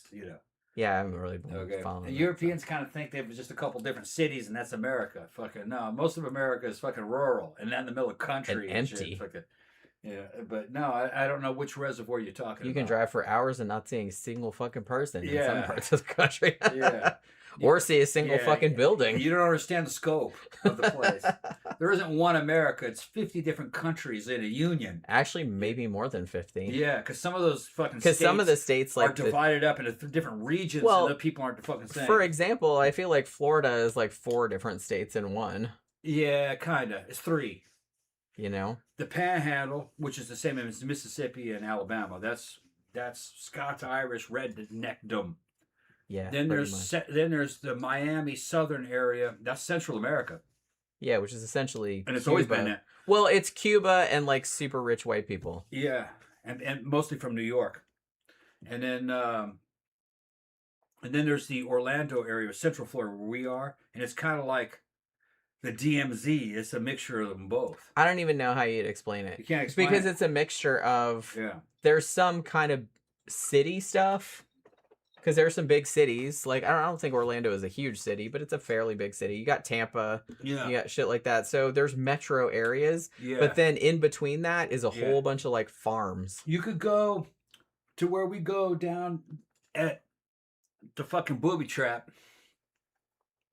It's now called the Axe Trap. The Axe Trap. It used to be the booby trap. And hang out with somebody from New York that has there's just nothing southern about them at all. Okay. And then fucking you can drive 20 minutes up here to go to Eustis and go to the Oasis, which is a hardcore biker bar. Redneck it is outlaw biker bar. Where it's got cameras everywhere. And if you said you can't even use your ATM card. You can't use the ATM card. You have to use cash. That's how old school. It's like you're inside a damn bank vault. There's just fucking cameras everywhere. You can get killed in there. And it's a tiny, dinky ass. Okay. You're basically in with a dirt Mos Eisley spaceport in the cantina with fucking Han Solo and Chewbacca. That's what you got there. All right, so they're just, and it's 2. And they're not that far apart, really. I mean, we're only Yeah. maybe 30 minutes from downtown Orlando. Yeah. Maybe. Yeah. You know? So, yeah, that's only a few minutes. Like how long does it take us to drive to the Axe Trap? 30 minutes, 35 minutes? The DMZ is where 2 or 3 different worlds are kind of colliding because there's also tourists here. Yeah. Oh, and and then there's also Disney and Universal. They're from all over the world. They don't know they don't really know where they are. So that whole area around the resorts, like where all the tourists stay, International Drive and all of that, that's also completely different because that's just like people from everywhere. Yeah. And to the foreign audience, it's beautiful. It's fucking beautiful. It looks like a whole place looks like a theme park. The side of the fucking freeways is all manicured. Just this whole area is beautiful. Beautiful fucking housing. We call them. What do we call them? We call them fucking like enclosed communities and stuff, and beautiful golf courses and shit. It is very beautiful here. And then you go out into the fucking woods, and there's like a bunch of fucking moldy trailers with fucking trailer park people. Yeah, just like a mile or 2 away. Yeah, you know what I mean? And all kinds of shit's happening in there you don't fucking want to know about. It's just like meth labs. It's mostly meth labs. Meth labs. We had a huge shootout fuking 10, Yeah, not far from here. Like actually there was another one just a couple days ago because it came up on my next door alerts. And in that one, 2 different sides of the trailer park. It was out in the middle of the woods. There's a bunch of trailers, and 2 different groups of them started shooting at each other because one group of trailers accused the other group of trailers of being pedophiles, which it might be true. I don't think anybody was killed, though. Oh, I thought someone was, but I don't know. I'd have to go back and look. But the cops went in there and broke it up. I think the one that happened a couple days ago, I don't know if you saw it, but I didn't see like all the details. I just saw the alert that came up, but it was the same area, like right around. I saw the photo of like the intersection, and I was like, oh, I know exactly where that is. That's not that far from here. There's a German girl that did an interview. She's traveled all over the world. She now lives in Thailand, but she did a whole thing in the United States, and one of the places she went was in Florida. And after she traveled around the United States, she said she was very wrong about the United States. She said a lot of people from Germany don't know what the fuck they're talking about the United States. Well, it's hard to explain to somebody that's never been. Yeah. It's just like anything else. I kind of feel like people have if you're from here and if you've never been to Germany, like obviously you have like a lot of stupid wrong ideas about that because you only know about it from like movies or whatever, or from like hearing somebody else talk about it. So if you've never been there, it's the same like the other way around. Her first place when she came here was the Orlando area. And she didn't know, she was kind of like undecided. She had a bunch of videos and she was misunderstanding things that she was seeing. This is a very conservative place. They voted for Trump here. And she's in the middle of fucking party town. And I'm like, bitch, you don't know what the fuck you're talking about. Okay. These motherfuckers are wild. They're not conservative. And then she goes to the other states and she has fun there, but she's talked about how different each one was. Well, yeah. And then she's doing the interview and she says, what's your favorite state? She goes, I think Florida. And she goes, why is that? She goes, because it's so different than anything I've ever seen before. It's a weird-ass place. She I was born here. This is a weird-ass place. It's different than anything in the United States. It's different than anything in America. She says, I now like it. I like that one the best. If it's just, I would move to Florida. She said it was hot, though. Well, yeah. She said it was very hot. I don't like that. Florida's fucking wild. But it's like I said, Florida is like essentially like 3 states in one. Yeah, it's a like, collision of fucking. It kind of depends on what kind of what part of Florida are you talking about? You know what I mean? Because there's a huge difference. She also said in Germany, people think how dangerous it is, all these mass shootings. She says no. She felt much safer in even the most dangerous places that she went to in the United States. She says she goes like, yeah, everybody has guns. You see, that would make you scared. But the thing is, it's kind of like holding everybody in check. And she's like, everybody's so friendly. Well, that's says, something it's not like Europe. She's everybody's so friendly. They got guns, but they're very friendly. So, I mean, most of the time, it's just it's kind of like, and all the violence is only in certain areas. Yeah, and the thing about it, yes, we do have a lot of mass shootings here. There really shouldn't be any, but it's like you have to think this country is fucking massive also. So they're not happening everywhere. So it's not like they're happening like every 5 seconds and they're like most people are walking around packing or anything like that because they're not. It's just kind of like most of the time. I've lived here my whole life and it's really I can count on one hand like the times that I was like, oh my god, we're gonna die, or like I felt, and I don't even know if I felt like that. I mean, okay, I never felt like I was ever. I mean, we did have that one time we were downtown Orlando when the Pulse shooting happened, but we were like a block or two away. The thing is though is that was not a normal mass shooting. But no, that was an act of terrorism actually. Well, yeah, it was. That was an Islamic guy who was going to wipe out gay people because they were making him gay. Evidently. I hate when gay people make me gay. Gay people might make you gay. And then you have to pay for your sins. And you make them pay for their sins. And you get killed in the gunfight. What did that fucking Because the gay people that were in there said, yeah, that dude was kind of regular. Yeah, that's what I heard. Yeah, and I think, and he was a Pashtun. He was a Pashtun from fucking Afghanistan. And they're big into boy play, bachabazi. They were making him too gay. So God told him he had to go stop all that shit. Yeah, if you think God told you to do something, God didn't tell you to do He had to go pay for his sins and make everybody pay for his sins, evidently. God didn't tell you shit like that. Okay. That's not a normal. I'm telling you right now. That was not a normal. The normal mass shooting is some fucking dumbass fucking deranged fucking kid goes to his own school and fucking shoots everybody up because he knows there's nobody got any guns at school. Like that asshole we talked about. But those are kind of fucking dying down a bit because really that was all these kind of attacks go in and out of style. And usually the kind of assholes that do these, they want to be an edgelord and get everybody's attention and they want everybody to talk about them. Yeah. They come out and say Elliot, they want to Roger. be famous.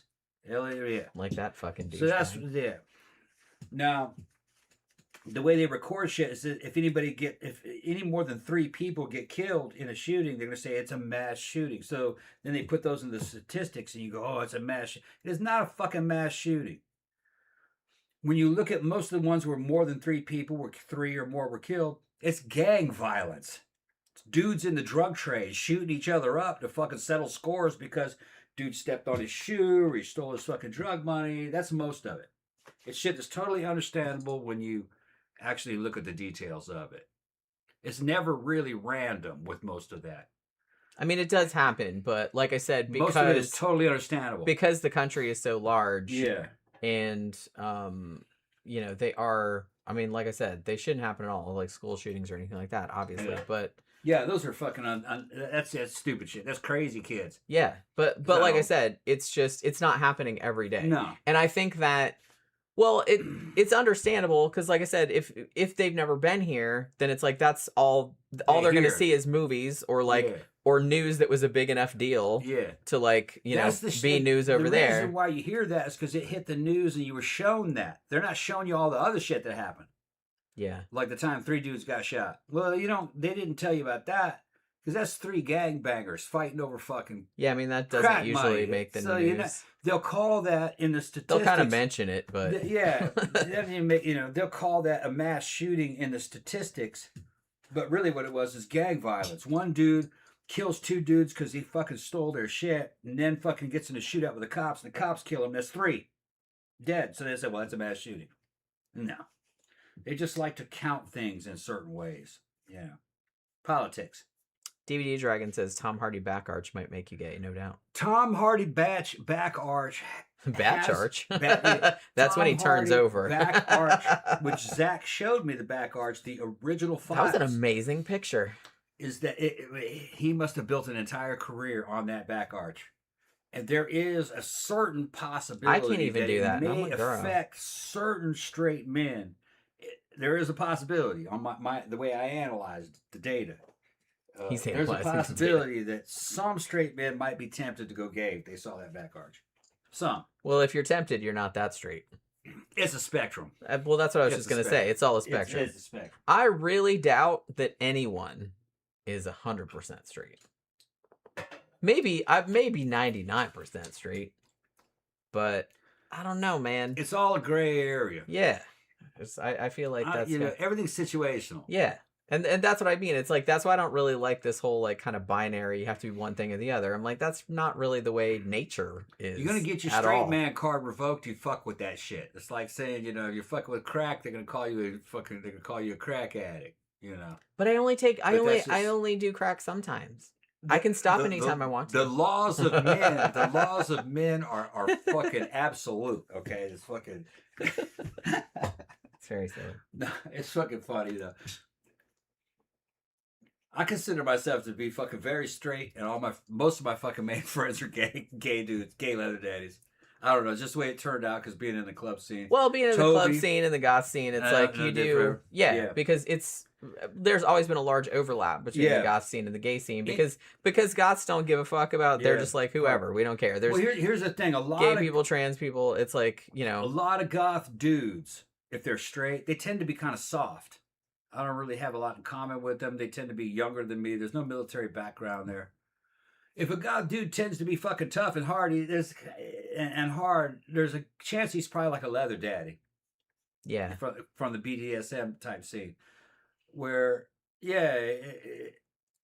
he's a man, but he's into other men. You know what I mean? And he's fucking macho and shit. He's like Rob Halford, Yeah, there's quite a few. There's a lot of that, Which, there were dudes in service. I was in the Don't Ask, Don't Tell. I told these stories before. There were guys in service. I was in my recon platoon that, we knew, we knew Norman his name was Norman. We knew Norman was gay, but he couldn't come out because if you told, then that was a violation.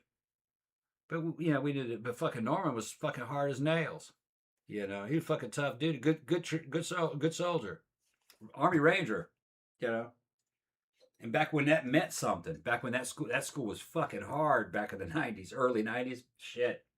Gramter says, in prison, men have sex with men, but they don't consider it gay. Yeah. Well, because they have all these. No, they consider it gay. Don't they? Yeah, it's like a top and a bottom situation. It's I know that, but it's just like, if you're a top, that's not really gay. Yeah. But that's not new. That's not confined to prison. That's been going on. That goes back to ancient Rome. I know. Ancient Rome and the Greeks, it just depends on what your status was in the relationship. If you were the man in the relationship, you're doing all the penetration, you're a man. Men were not supposed to be penetrated. That's bitch ass stuff. That's bottom stuff. That's a girl, and girls are gross. You can be a power bottom, but you're still a bottom. Okay. And that was the rules that went back even Greece and Rome. You have modern people trying to reinterpret Roman morality. Well, you had the, fucking gay men were respected. No, not really. No, they weren't at all. They didn't see it the same as we see it now. They didn't see it the same way. If you were masculine and you were a top, you were dominant. You had the right to hit anybody below you, man or woman or child. And that didn't affect your status. Because you were doing the penetrating. You were making them the bitch. If you allowed some man to fuck you in the ass, no, you were at the level of a woman. No. And everybody knows how much women suck. Yeah, women are lower. In certain Roman systems, women were lower than slaves. Yeah. But that's not really how it was, because you had real powerful women in Rome. Yeah, it's always more complicated in practice. It's a lot more complicated. But I do kind of feel like largely, they did have much lower stats. Yeah, the Roman mentality is very much like a prison mentality. But when I was growing up, partially in São Paulo, Brazil, that was the mentality there too. If you had some passable tranny fucking blow you or fucking power bottom on your ass, that doesn't mean you're gay. He's gay. And he's not even a man. This is a woman. That's the mentality that they would go. If you think it's a woman, if it looks like a woman, then it's a woman. So it was all situational. Yeah, fucking, we'd be out fucking partying and shit, and fucking my friends and shit being tempted.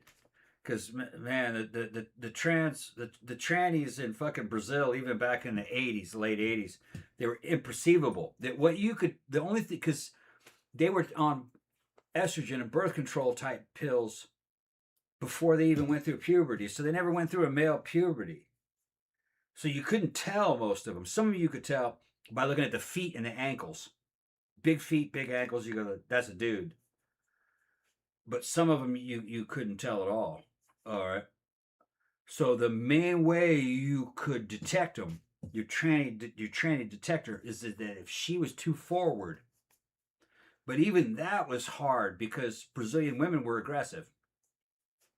If they wanted you, they went after you. If it was too easy, it was probably trans. Now, some of them would kind of advertise it, but those were the prostitutes. Yeah. Yeah, because they had a lot of trans prostitutes. But we were teenagers, had friends that were like, no, don't do it, man, don't do it. He says, yeah, I'm not going to do it. And then you're in the fucking club and that bitch disappears. Where the fuck were you? Oh, man. Oh, well. Yeah. Where were you? Oh, man, I had a Lola situation. You were fucking that trans. No. She just gave me a blowjob. It doesn't count. And we're like, oh, man. You gave in. Hey, man, she was pretty. Hey, blowjob. You know? I feel like most dudes wouldn't turn out a blowjob. From whoever it was. They were like 17, 18. You know. Especially 17 or 18-year-old guys. Yeah. Man, I ran out of drink like a long time ago. You want? Yeah. I gotta pee too, but I guess I gotta wait till you get back. But yeah, that's really funny. Like I said, especially like teenage guys that don't get any, like especially if you're deployed and stuff like that. Like it's like he was saying, they only let him out. What was it, like once a month or something? They take you up to Hooker Hill in Korea once a month when you got out, like 24 hours or something like that. So it's like they probably weren't picky. I'm just saying, and nothing wrong with that. It's weird. The shit's never bothered me. I don't know why it bothers some people so much. It doesn't bother me. I'm just kind of like, whatever, have a good time. Well, whatever. Doesn't make any difference to me, does it? Not at all. Yeah. See, CB says getting a BJ from another man isn't gay. A mouth is a mouth. Well, yeah, that's what I'm saying. It's just kind of like, I don't know why some people have such a complex about it. It's not that big of a deal, for real. Yeah. That refrigerator's a lot colder now that I defrosted it. Yeah, you guys, like, we have a mini fridge. I mean, we have like a normal fridge downstairs, obviously, but in the kitchen. But up here, for just, coffee creamer and soda and stuff like that, we have a mini fridge. And, it has the little freezer thing with the little door shit that flips up. But we don't ever keep anything in there. And because we never keep anything in there, we hadn't really looked in there for a long time. And when Tom looked in there, I don't know if he wanted to put something in there or anything. He's like, it's completely frozen solid. It was just like a huge block of ice, like all the way back. I think we had like a couple of like beer mugs in there, like frozen mugs. And other than that, it was just like completely frozen over. So it's taken like 2 days, I think, to defrost it, because even though it's hot outside, it's air conditioned in here, and like we had the little fridge open. We didn't leave it open all night, but we left it open like pretty much all day today because we were trying to get the ice to melt enough for us to like pull it out. And it took like until really like an hour or two before the show, and then we finally got like the last big chunks of ice out of there because the shit was just a huge fucking chunk of ice, and now the carpet's all wet. But it will. It is working a lot better now.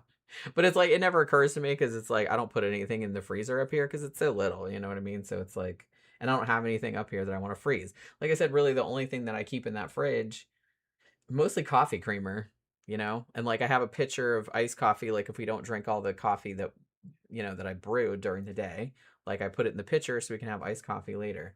So I have a pitcher of that, but that's about all that's in there. And we keep soda in there too, like for the booze, but that's all. So I don't put anything in the freezer. Zach says, I can't remember, but have I ever suggested the anti-video game lawyer Jack Thompson for a show topic? Yes, you have. I think I put it in the poll a couple times, but I don't think it's one yet. But it is still on the list. But yeah, I do remember. You doing that. Yeah, CB was saying getting a BJ from another man isn't gay. A mouth is a mouth. And $20 is $20. That's for a wrestling fan, though. Yeah. That's a bisexual dude from England and shit in the BDSM fucking scene and fetish scene. That's not the fucking way mainstream straight guys see things. That's not the way I see it. You're gonna fess up to it. If I did some shit like that, I just fess up to it. So, yeah, it's just kind of gay.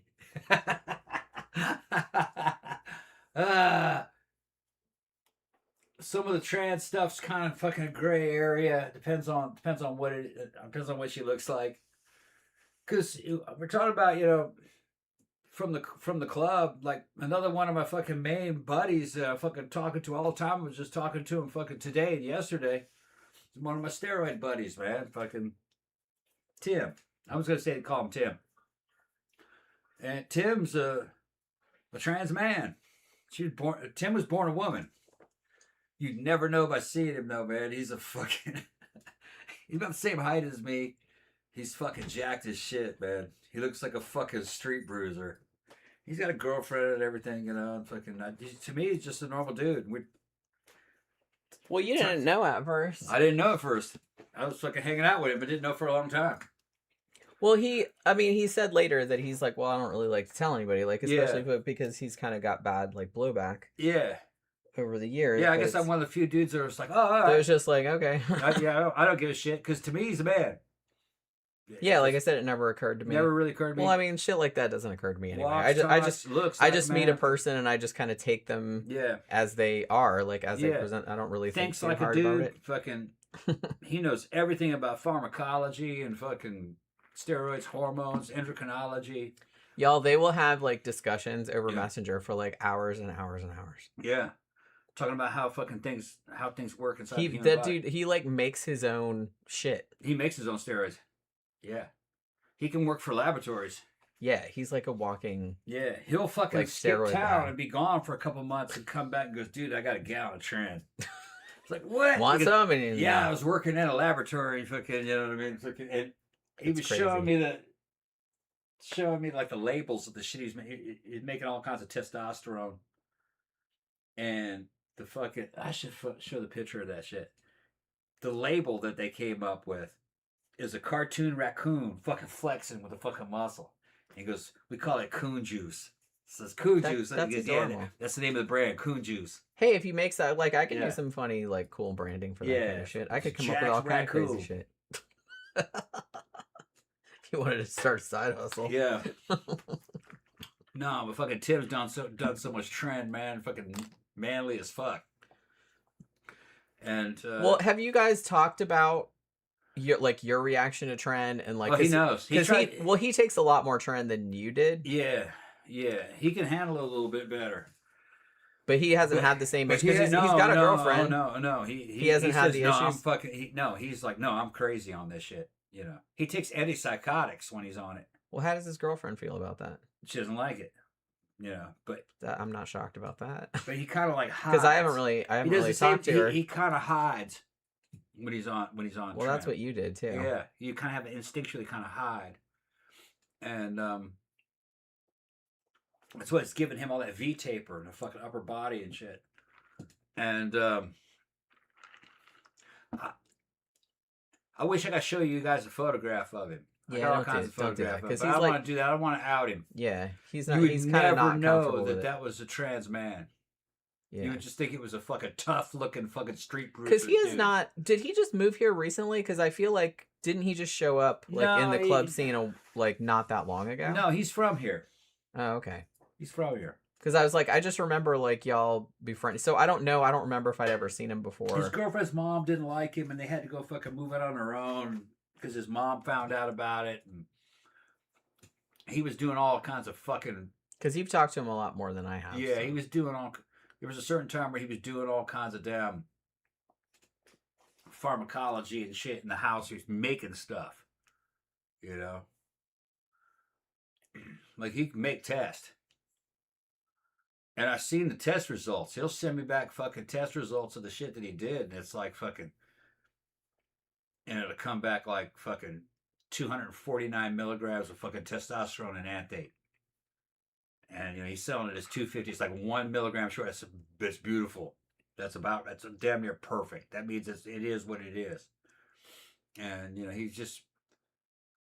he gets the components from overseas, and some of the components are from here. Some of it's from overseas. He knows how to do the mathematics and all the laboratory processes to fucking get all these powders to break down inside these oils, and he's getting all these fucking like 10 milliliter bottles that are pre-sterilized from other countries, and then doing graphic design work to get all the labels made and all the packaging and package all this stuff up. And he does it kind of like in a clandestine area where he can get it all done in about a week, and then it's all done and packaged, and other guys come and get it. And it's it's underground laboratory stuff, which has been going on forever. Well, yeah. Test is now off the controlled items list, and they're trying to fucking get that sorted out. The prices on that should come way down.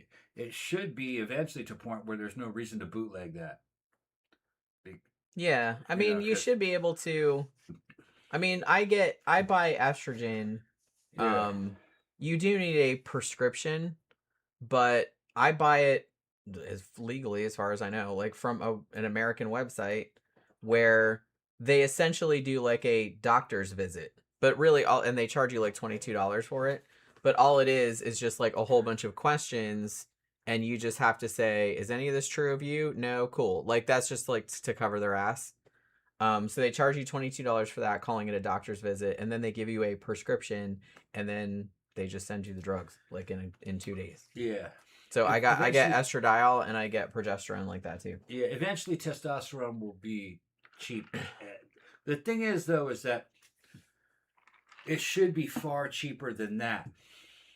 Well, all those kind of drugs should be cheap, but they're not because there's money to be made on them right now through legal sources, through these little very scammy services. They're giving you what they're telling you they're giving you, but they're just trying to bilk you for every fucking dime. They'll give you 200 milligrams of testosterone, 10 milliliters of it. That's a fucking month's worth for $200. And then every 3 months they want you to do blood work. That's about $200 right there. But $200 for 200 milligrams a month. No, man. Fucking, I pay about $30, $40 for that through the gray market. And it's also from real pharmacies and real laboratories. It's just that they're from overseas and they come from countries to where that's not a controlled item. You can just off the shelf. Yeah, you can just buy them over the counter. Off the shelf. That's not a big deal. Okay, well, Tim and those guys, their cost to make 250 milligrams, a 10 milliliter bottle, is probably about 75 cents. And these dudes are charging $200. they can make it for 75 cents, Yeah, including the packaging. Yeah. Okay. So really, it's worth $10. You're buying 200. Fucking the drug industry is a huge scam. Huge. That's why the fucking drug industries are so fucking corrupt. Well, I mean, they can charge you hundreds of dollars for something that only costs a few dollars. Less than $1 to make it. Yeah. That's why he said, dude, I got a gallon of Tren in a fucking bottle. And I looked at him, I was like, don't you fucking dare. Yeah, you want any? I was like, no, I hate that shit, man. And the gallon that he had was like the leftovers from the shit that they didn't have enough packaging.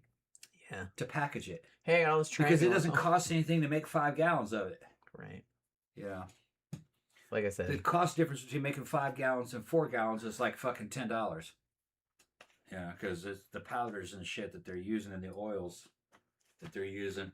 The only difference would be the labor, and these dudes are just taking their time, and they're basically doing it in a kitchen. Yeah, You just got to heat up oil to the right temperature. There's other stuff that you have to add. You have to add fucking BAC water, which is fucking alcohol. There's a certain amount of that in there. Yeah, it's keep like it from going bad of in alcohol or something. Yeah, there's certain kinds of alcohol you have to add in there to keep it from fucking keep it sterilized inside the bottle. So they know exactly what they're doing.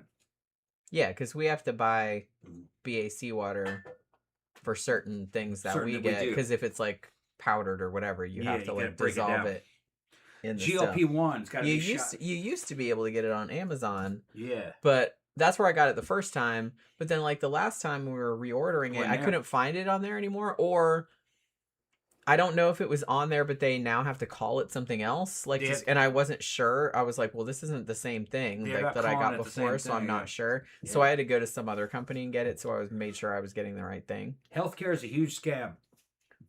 But I think that ended up being. I think the first time I got on Amazon, I think it was like $13 or something like that. And this time, like from this other site, which I don't remember what it was called, but it's in my email somewhere. I think it was like $30. Yeah. But for the little BAC water, because it's like a certain percentage alcohol like that you're supposed to, because you have to inject it. But we ordered, we use it for the GLP-1 because that's the injection, but we just ordered more GLP-1 and we got the pill form. It's just not gonna be here. It's like held up in customs, so it's not gonna be here for a little while. But we haven't tried the pills yet, so I don't know how that's going to go. The customs from there the laws have changed. They need certain kind of what do they call them? They need manifests and all kinds of stuff to get through it. So they have to. It's like straight out of Dune, out of the movie Dune, where they had the Smugglers Guild. Okay, I deal with the Smugglers Guild. Companies that smuggle things through alternate routes, the gray market routes.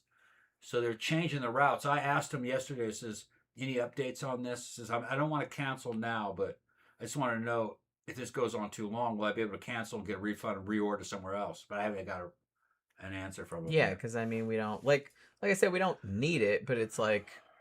It'd be a good idea. But I was just trying to get GLP-1 and you need fucking BAC water, which we have, but. I bought that, but I had to buy that through another. That's not illegal, but it's just, but I don't know if they changed the laws. I was just confused because I ordered it on Amazon and it was easy. Like I found it right away and it was like $13 and I was like, oh, okay. And I bought it. Yeah. And then when I went back to buy it this time, like, however many months later, I couldn't find it again. What's Grabter saying about warning to the cops? Oh, old cops warning to new cops, stay away from Tren and emergency room nurses. Both are nothing but trouble. Yeah. Why emergency room nurses? What's he talking about over there? Yeah, something happened with that? I don't have any experience with emergency room nurses. Yeah, law enforcement. We do know a couple of nurses, but she's not an emergency room nurse, is she? Yeah. Who? No. Charisse. Yeah, Charisse isn't. But yeah, all this. She should be out tomorrow. Yeah, she wasn't out. She wasn't there last week. Actually, Toby wasn't there last week either. Now that I think about it. Yeah, Tren and law enforcement don't mix. Yeah, I would not. I would not feel safe. No. With a cop being helped by a cop. Yeah. And thank you. It's one of the it's a perfect anabolic steroid in many ways. You're very dry on it. You don't bloat.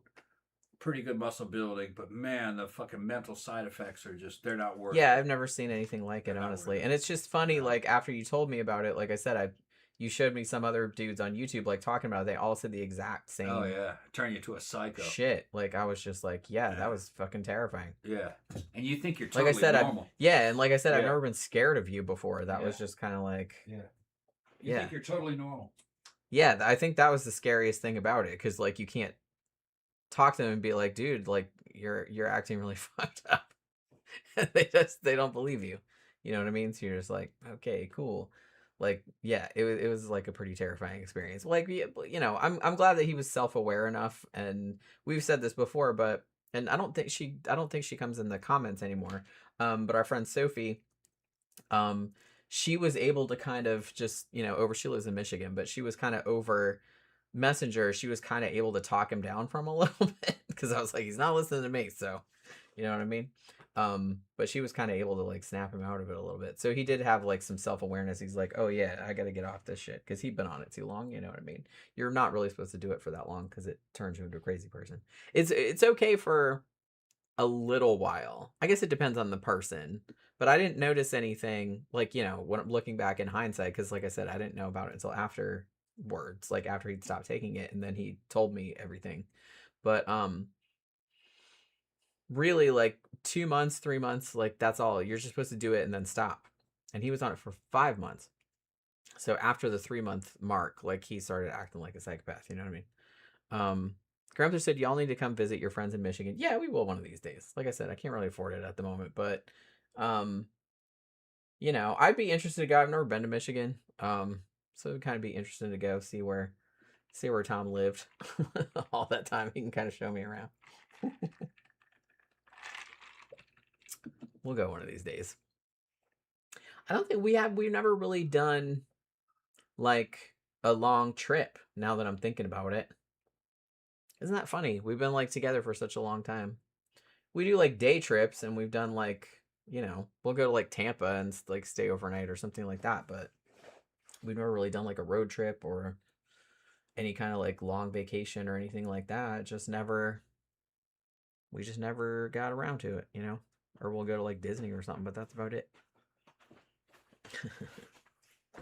Gramper says we need to come visit our friends in Michigan.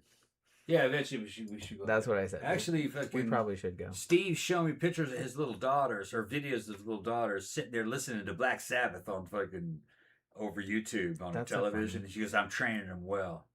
And I said, "Do they play any instruments?" And he's like, "Yeah, he's got them singing, and he's like starting the beginnings of like music theory." That's good. Yeah, and his oldest daughter looks just like Carolyn, fucking his mom.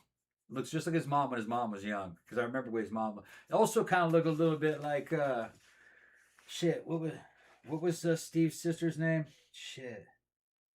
Fuck. Well, her name wasn't shit. Fuck, was it? No, I can't remember Steve's song. That'd be kind of a messed up name to give somebody. Nikki. Yeah. Yeah, Graham says Gramthers and Steve will put on a big feed for y'all. Yeah. Cool. Well, now we gotta go. Yeah. Supposed to be good goth clubs up in Detroit still. You can usually find a place to go wherever, as long as it's like a fairly large. I think the City Club's still there. I know fucking St. Andrews Hall is still there.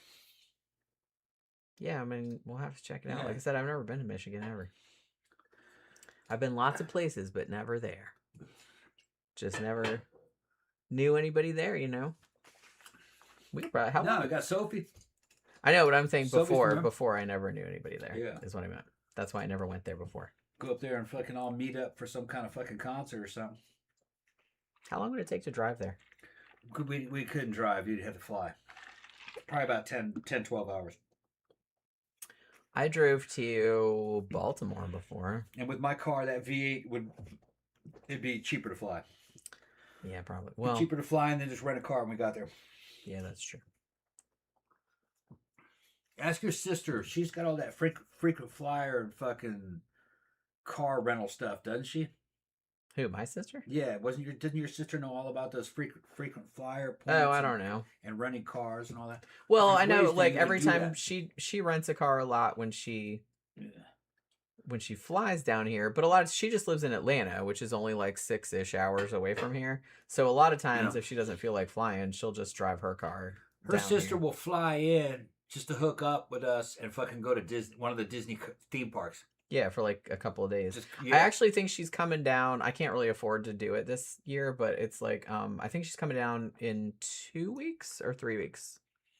Early September, because she's doing the Halloween party at Disney. But she was doing an early one because the thing about the Disney Halloween party, they start doing it like it's a couple months. It's usually like all of September and all of October. And obviously the closer to Halloween, like they sell out like immediately. So it's like, so you have to, if you want to go close to Halloween, you have to buy tickets in like fucking April. You know what I mean? Because they sell out like really quick. So she got one like early September, and I was gonna try and go, but I was like, man, I don't think I can swing it. It's just too expensive. Because man, when we went to Animal Kingdom, which was a fucking blast, like we had a really good time. But holy crap, I think me and you like that. Just the tickets ended up costing like $400 something. Oh, just me and you? It was $400 for the tickets? Yeah. Oh, I didn't realize. And then like I thought it was $200. No, it was like $400, like maybe a little bit more than that, and then it's like $30 to park. Yeah. And then, but I mean, once you get in there, it's not really that big of a deal, but it's like. I'm not a big Disney fan. I don't like the Magic Kingdom that much, but I liked fucking Animal Kingdom. And I liked that other one. The one that had the Twilight Zone ride and everything. The last one we went to. That Hollywood Studios. That's right. Yeah, we went to Hollywood Studios. Hollywood Studios. That's part of Disney also. Yeah. It used to be MGM. Yeah. When I went there a long time ago, but the only thing that they still have from then was the Twilight Zone, Tower of Terror, and like one other thing. But yeah, they've improved it a lot, and actually, I think they've probably that Muppet coaster is open now. Is it? Because remember when we were there, my sister was like, man, she's like, the Muppet coaster is going to open like in 2 weeks. And she was like, I was trying to plan it so like it would be open already, but I didn't get to it. So she's like, so next time I'm going to come down and ride the Muppet coaster. Because it looked badass. Like she showed me like the plans and all the stuff for it. Because she's like super, super into Disney shit. You know what's funny? We were at Hollywood Studios and we were walking around like the main part, like we had just got there in the morning, and there was a guy walking with another guy, and she's like, oh, that's so and so, like the CEO of Hollywood Studios or something like that. Like she recognized him, and I was like, man, she knows her shit. Like she recognized this dude that I think was like running Hollywood Studios at the time. Yeah. I was like, I would have had no idea who that dude was. I kind of grew up going to Disneyland out in California when I was a kid, and I've just been to it so many times, and then went to the Magic Kingdom here in Disney World a few times, and I'm just so sick of it. I still really like Disney World. And well, Disney World is a lot larger than Disneyland because they had a lot more room. More empty room. Yeah, spread out, so it's much larger. Yeah, Disney World's a lot better than Disneyland in California. It's newer, it's bigger. And they had shit that's so big they had to shut it down. Like all the cruise lines, they don't have that anymore. That was pretty big. I'm pretty sure they still have the cruise line. Because the Disney cruise line. I saw a bunch of videos where they were going through some of the abandoned stuff that they had the cruise lines, but there was others. They had islands. And that island that they had that was a while back. Yeah, that was some other project that they were doing, and they used to have an old water park that they closed down, but they have a new one. Yeah. Like I haven't been to the Disney water park. What the fuck is that called? Blizzard, not Blizzard Beach. For me, Magic Kingdom is where you take kids. Although I still like it there because it's like I like the immersive nature of it, and I still really like Haunted Mansion, and they are like adding new rides. Like that new Tron coaster is like pretty cool. I really like that. Unfortunately, when we went to the Magic Kingdom, they were having technical issues and it was Magic closed. Kingdom's fucking always super crowded. Yeah, it is very crowded. But if you go to Animal Kingdom, it's not crowded. It's slower stuff. It's more adult themed. You know what I mean? It's a little more mature. It's not as fucking crazy. You still have roller coasters. You still have good lines. And I really like the Hollywood one too. That was really good. Yeah, that's where we went last time. We went to Hollywood Studios. Hollywood Studios. That was good. But I must say, I still have more fun at fucking Universal Studios. Universal Studios about thrill rides. And we haven't been to Universal for like a long time. But I tell you what, Disney did up its game to try to compete Yeah. With Universal. But man, that last time I went to Universal, just the roller coasters. I love roller coasters. Yeah, me too. I like being scared in Yeah, line. Wait, like this shit, man. Oh, this is gonna fuck me up. This shit here, yeah. And you're only gonna get that from Universal. And Universal had a lot of the Marvel themed stuff. So you got hotties walking around in fucking superhero costumes, and the Harry Potter shit was pretty cool. The Harry Potter virtual reality ride. But I gotta tell you, in the Animal Kingdom, was it Animal Kingdom that had the Avatar? Yeah, the flying on the dragon. Yeah, that was Avatar. Avatar. They have a whole Avatar. That was world. Yeah.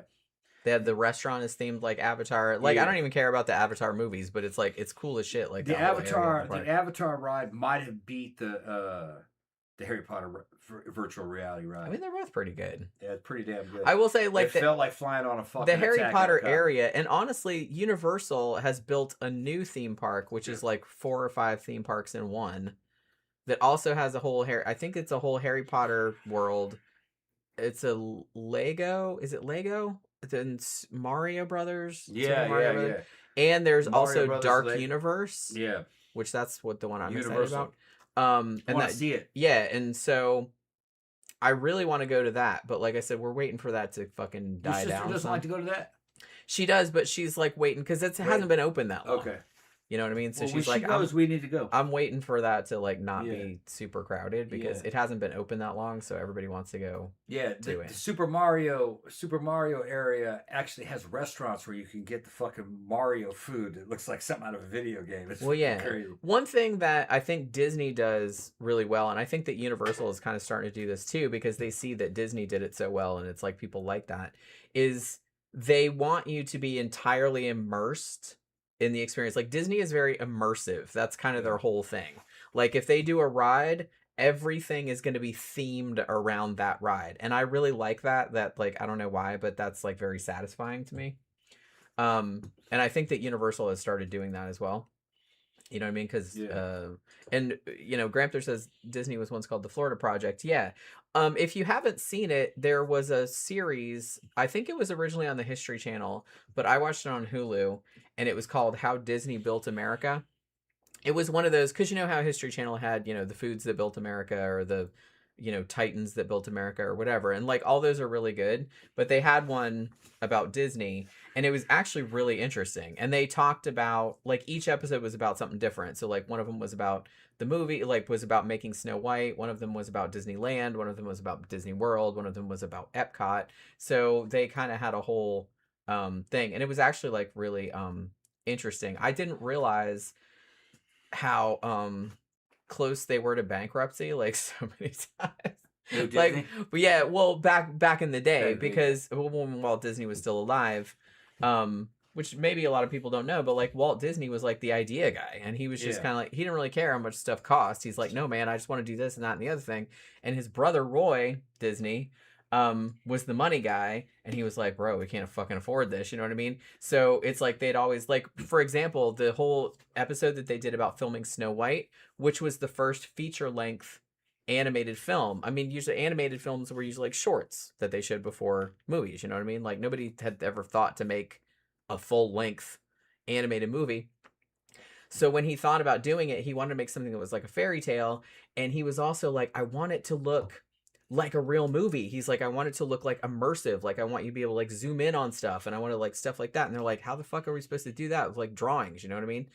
And so he had built this like several story. I'm not sure if I'm going to be able to explain it adequately, but it's like this several layer camera with like all these glass panes. And so like all this stuff is like drawn on each pane. So when you move the camera down through it, like it looks like you're zooming in like through a forest or something like that, and like this stuff gets blurry, and it's like, so it's like real life.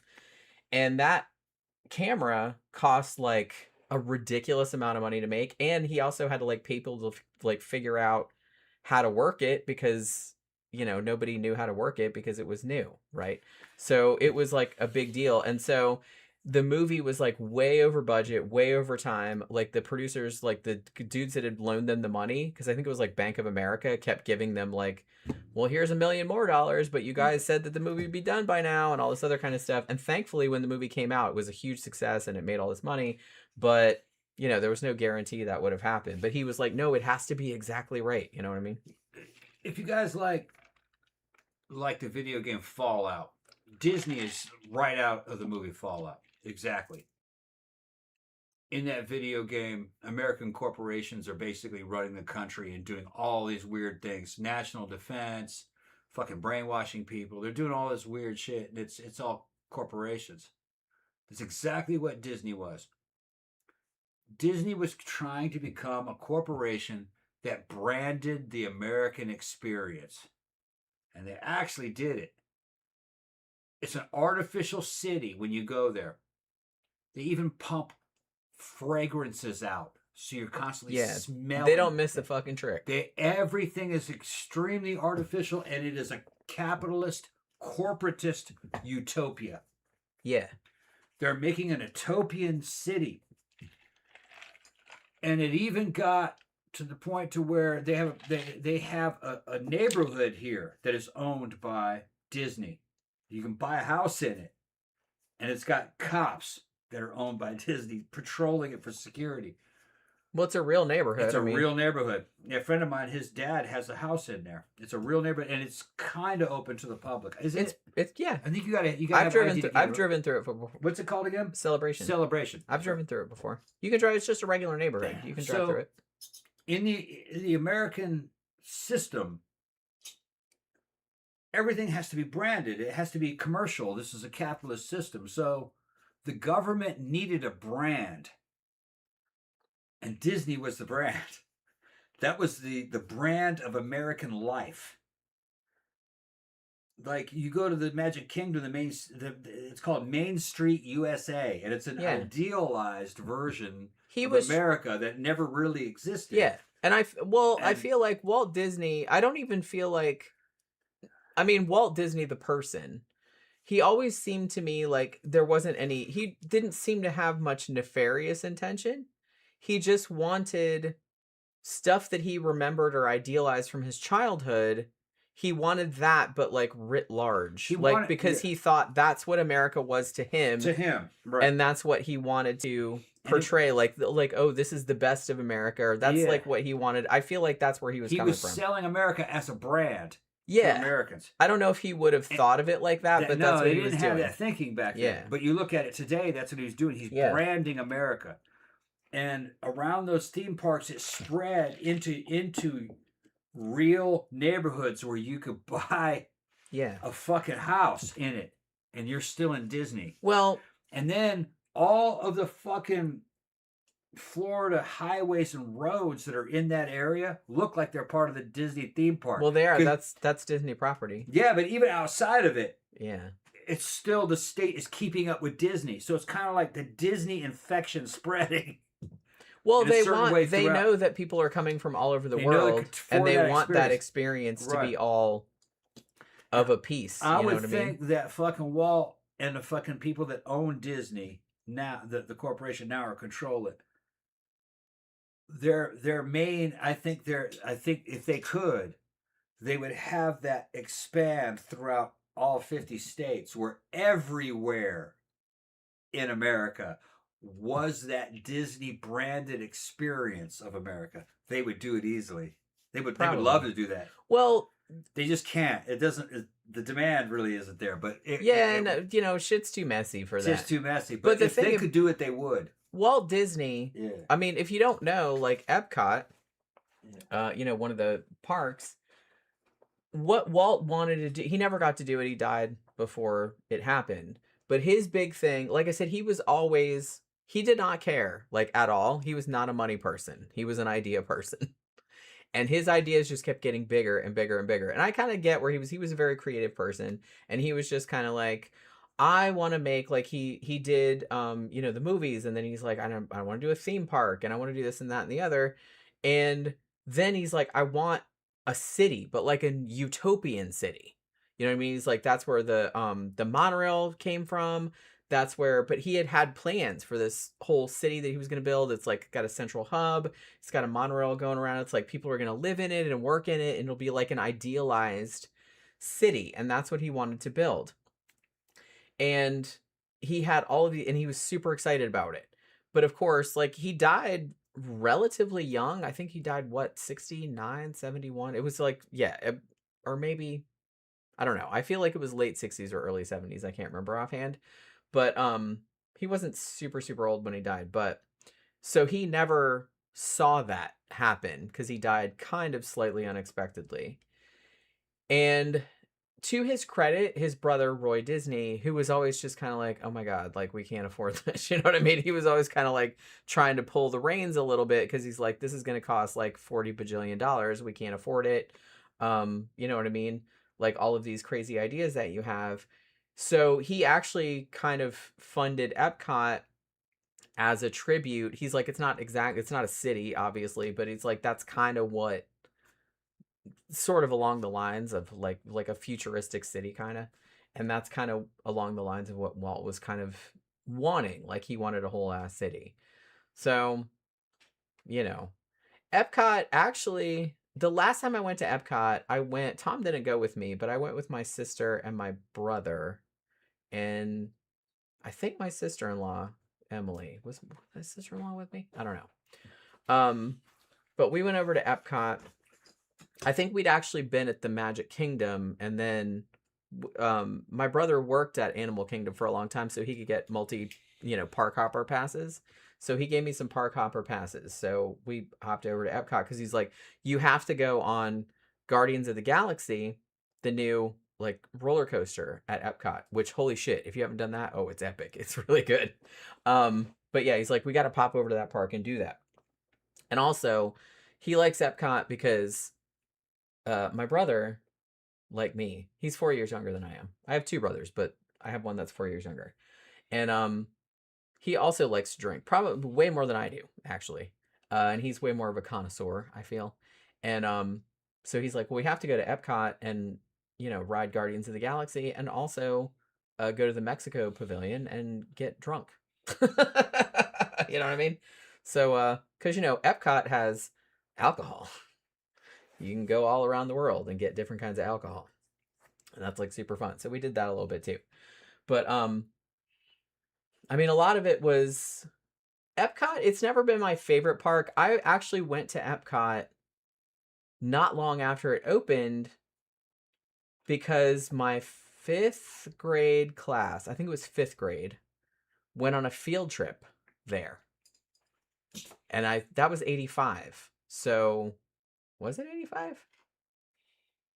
I think it was 1985. And I think it had only been open for like it had just opened. And I mean, I might be remembering that wrong, but I'm pretty sure it was fifth grade. And we went to Epcot, and I remember it being cool, but I was like, well, a lot of the kids were just like, man, it's all like educational. I'm not into that. You know what I mean? It's like, where's all the fun rides? You know what I mean? But as I've gotten older, I like it a lot better. And they do actually have like a lot of really cool ass rides. Like I said, that Guardians of the Galaxy ride that they put in, it was just like a few years ago. That's fucking cool. And actually, I would give that, I think that can give a lot of the Universal rides like a run for their money. The Guardians of the Galaxy coaster at Epcot. You got to wait a long time for it because it's fucking packed. It was a huge line. I don't remember how long we waited for that shit, but it was worth it. It was really fun. So, I mean, it's never my first pick. You know what I mean? Out of all because there's 5 Disney parks, 6, right? Yeah. There's Magic Kingdom, there's Epcot, there's Animal Kingdom, there's Hollywood Studios, and then there's a water park. What the fuck is that thing called? There used to be one called Blizzard Beach. I haven't been to that one. I don't even know about the water park. Yeah, there's a water park. Is that also $200? I don't know. It's only open in the summertime. All right. My sister's been, but I think, but I've never been there. Out of all of them, interestingly, even though my sister usually goes to Magic Kingdom, Animal Kingdom is her favorite. Well, she's like, Animal Kingdom is cool because if you have a park hopper pass, you go to the Magic Kingdom, you hang out, you do a couple rides or do whatever, and then you can just pop over to Animal Kingdom for an hour or two, and it's usually not as crowded, and the lines aren't as long, so you can go and do the safari, and the safari's cool because that's like different every time because it's like actual real animals and shit like that. We did it a couple times when we were there, and you only had to wait like 5 minutes. It was like pretty rad. Yeah. So she'll just pop over there and then for a couple hours and then come back and do some other shit. You know what I mean? So, but I think I'm glad I'm glad you liked Animal Kingdom. Yeah, I liked Animal Kingdom. Yeah, I also liked Hollywood.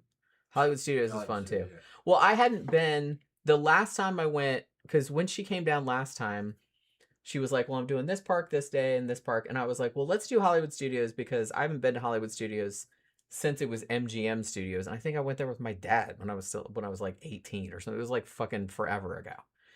And so I'm like, so I'm sure it's completely different. And she's like, yeah, the only thing that's the same, it's like they still have Tower of Terror, like the Twilight Zone ride. And she's like, and there's one other thing that's still the same, but it's like other than that, it's all different. Yeah, the only thing in Magic Kingdom I like is the haunted house and maybe the Matterhorn. We don't have the Matterhorn here. What do they have there? We have the Thunder Mountain Railroad. Okay, yeah. Which is like the mining car.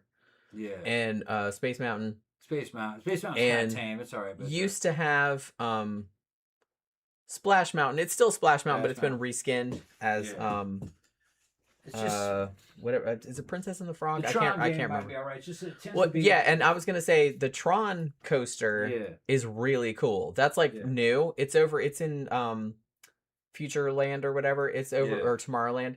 It's over by where the the race cars are. What is that called? The Grand Prix or whatever? Yeah, I don't know. It's by that. Yeah. And the only criticism I have of the Tron ride is it's slightly too short for the amount of time that you wait, but it's a really good ride and it looks cool. Especially like at night. It's like all lit up and you can see a lot of the coaster, like it's partially inside and partially outside. But it's one of those ones you get on, it's like you're on a light cycle. Don't be jumping. What's that, Pokey? She act like she wants to jump in. Why are you jumping down? No, you should come in here. Stay here. No. She's like, no, I don't want to. Okay, don't force her. Okay. She's like, I'm gonna bite you, Daddy. Yeah, she's gonna come back here. Now she's back. Well, see, the kitties don't like to be. I get it. They don't like to be like picked up because they're just kind of like we just want to do. They want to do their own thing. Yeah. They're both floor kitties. Granther says, which is a bigger adventure, Animal Kingdom or Waffle House at 3 a.m.?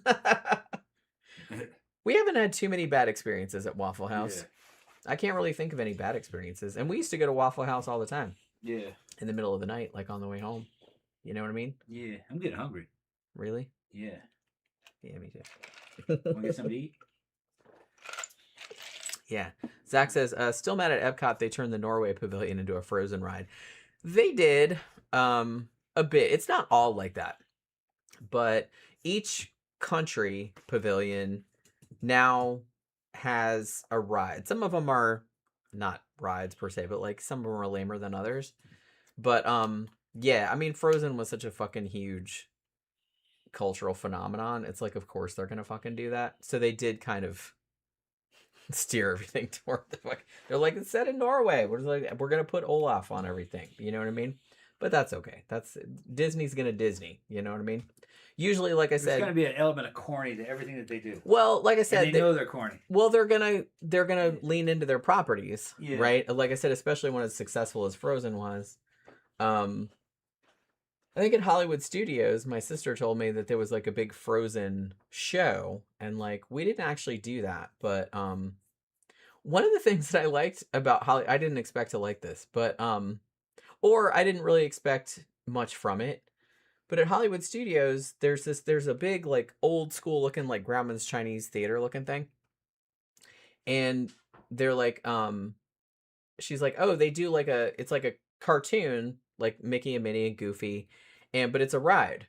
And we're just kind of like, "Okay." And there wasn't like a huge line or anything like that. So I was like, "So let's do it." Okay. And so we go in there and it was fucking cool. It was really cool. Like you get in this like little train and Goofy is driving. And when you first go in there, you're standing, and it's kind of like, if you've been in the Haunted Mansion at Disney World or Disneyland, when you go in the room and they close you in the room and they're talking to you and stuff. And they do that, but they show you like a cartoon, like on the screen. And then there's like an explosion kind of, and it's kind of hard to explain. And I'm not actually sure how they did this. I think I looked it up because I was like, how the fuck did they do that? Because the part of the screen like blows up, and then it leaves like this huge hole, like this whole huge ragged hole in the wall.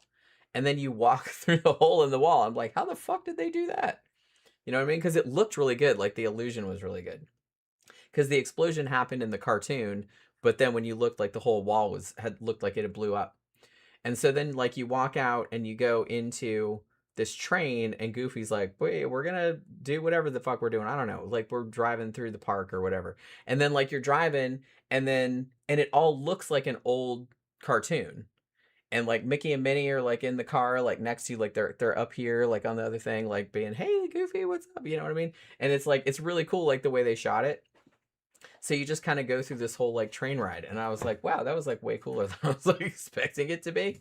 So they really do seem to, I don't know, like I said, I'm a graphic designer, so I'm an artistic person, and I really like all the effort that they put into like little details like that, like when we were at Hollywood Studios, when they have a whole Toy Story area, like a whole Toy Story world, and we went on this one ride that was like, I don't remember what the name of it was, but it's basically like they set it up like a fairground ride, but you get in a car, and it's 2 people on this side and 2 people on this side, and the car can kind of spin, but it's like you're in a like a fairground shooting gallery kind of, but it's like lasers. So it's like, so you're kind of going through this thing, and then like you'll stop at this thing, and there's these screens, and you have to like shoot and like, get points and stuff. And so you're like competing with other people in your car, and it was like super fun. And I was like, wow, that was like really cool. But even in the line, like up to it, all of the line up to it, they had like all of these like old school toys, like Lincoln Logs and fucking like the Barrel of Monkeys, like all that kind of stuff, like the Uno card game, all that kind of stuff. Like they had all these kind of props like built into like Mr. Potato Head. And it was just like, I don't know, it was just like really cool. So it's like there's a lot of attention to detail. That's one of the newer-ish rides that they have. So like I said, I like all that kind of stuff where it's like immersive and all that attention to detail and everything. You getting fussy? Yeah, I'm getting fussy. Getting hungry. Getting hungry and kind of tired. Tom's getting fussy. Well, yeah, I mean, I got woke up at... Aren't you hungry? Yeah. All right, see something to eat. I got woke up at those biscuits made. 5 in the morning. I can make biscuits and gravy. I can make biscuits with fucking eggs. I got biscuits made. Yeah. What are you going to do with them? I don't know. What do you want? You want biscuits and gravy with eggs? Yeah, don't go kind of light on the gravy though. I'm kind of. I got canned biscuits and gravy. I got canned gravy. Remember the canned gravy we got from the house over there? Wait, from the dead people's house? Yeah, the dead people's house. Yeah. I didn't know they had any. So they had country gravy. I know, but they had so much stuff. Like I didn't look at all the. We call them biscuits. Look, in England, a biscuit is a fucking cookie. We're not talking about cookies. We're talking about like a scone. It's like a scone. You want to hear something funny? It's fucking funny. I was just on a fucking thread where somebody asked, they're like, okay, so if you have a cat and the cat makes that motion, if you have a cat, you know what I'm talking about. And in the US, they call it making biscuits. Making biscuits. Right? Yeah. And they're like, well, do they call it that in the UK? Because biscuits are something else. Yeah. And people in the UK were like, no, like, they're like, we just call that kneading. Kneading, yeah, making bread. Or you would just say making bread. Yeah. Because most people pointed out, rightly so, they're like, well, you shouldn't really knead biscuit dough anyway, because it makes the biscuits like kind of not the right texture. Yeah. So it's kind of even not accurate, like in our. More like making bread. Yeah. So, but yeah, it's just kind of like kneading dough. Yeah. But they're like, yeah, we just call that kneading, or they had some other cute terms for it. But they're like, the more people call it making biscuits now, just because they've seen it like on the internet, and like Americans call it that, and they thought it was cute. So like some people have picked up on it. But I just doesn't mean making cookies though. Yeah, because you don't need cookies either. No, it's more like making bread though. I feel like because you're kneading bread dough. But I thought that was funny that somebody thought to ask that because I'm like, wow, And a biscuit that is never would have occurred to me. An American biscuit is kind of like an English scone. But there's an English foodie that got pissed. He loved fucking biscuits and gravy, and he's cussing out all these British people about it. This is not a scone. And no, it's not a scone. It's not a scone. It's a lot better than a scone. And it's completely different than a scone. It's not even meant to be the same thing. This English guy was here for the game, and he was a foodie and a cook. And he's like, I got the recipes for this shit. I'm going back to England. I'm going to fucking conquer England with this recipe.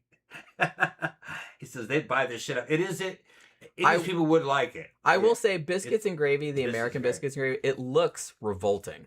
Kind. Well, no, like if everything has to do with depends on how you, most of the time. If you just go to like Cracker Barrel or just like a diner, where they don't really care that much about high-end plating or anything like that, it's gonna look really gross. But I assure you, it's actually really good. Camp Guy says, we ate one character breakfast at the Polynesian Hotel. All the characters were coming around to everybody's tables. It was really nice. That was a high-end meal. The best meal that I had on the Disney property was my sister made us reservations at, it might have been at the Polynesian. I don't remember what the name of the restaurant was, but it was a restaurant that you paid essentially, what was it? $60 a person, $70 a person, something like that. But you could eat as much as you wanted. But it was like a prefix meal. Like there's like, these are the things, and we will bring you as much of these things as you want. And you can sit here as long as you want. So they just kept bringing you more shit. But it was a fixed menu. But man, that shit was delicious. What was the Thanksgiving stuff on it? No, that was a place me and you went. Yeah. Okay. Yeah, we went to that place. That was in the like not too far from the Haunted Mansion. Yeah. Where they just American, do American like Thanksgiving type food, and it was like a all you can eat. All you can eat, yeah. Man, that was wonderful. All right, let's go. All right, okay. Everybody's checking out anyway. All right, so I guess we're gonna wrap it up for this evening. Thank you very much for hanging out with us on this Friday night. Hopefully, you guys enjoyed your time hanging out with us, and so have a good weekend, y'all. Be safe out there. We will be back again on Monday for a movie review. Actually, Gramthers gave us some money on Wednesday night to rent another Jeff Bridges movie, Crazy Heart, which 2007, 2009, I want to say. I can't remember. I looked it up earlier. But yeah, so we might be doing that for Monday. We probably will do that for Monday. Hopefully you guys can join us for that. Have a good weekend. I'm sure I already said that. Have a good rest of your evening, and we will see you guys again on Monday night. Good night.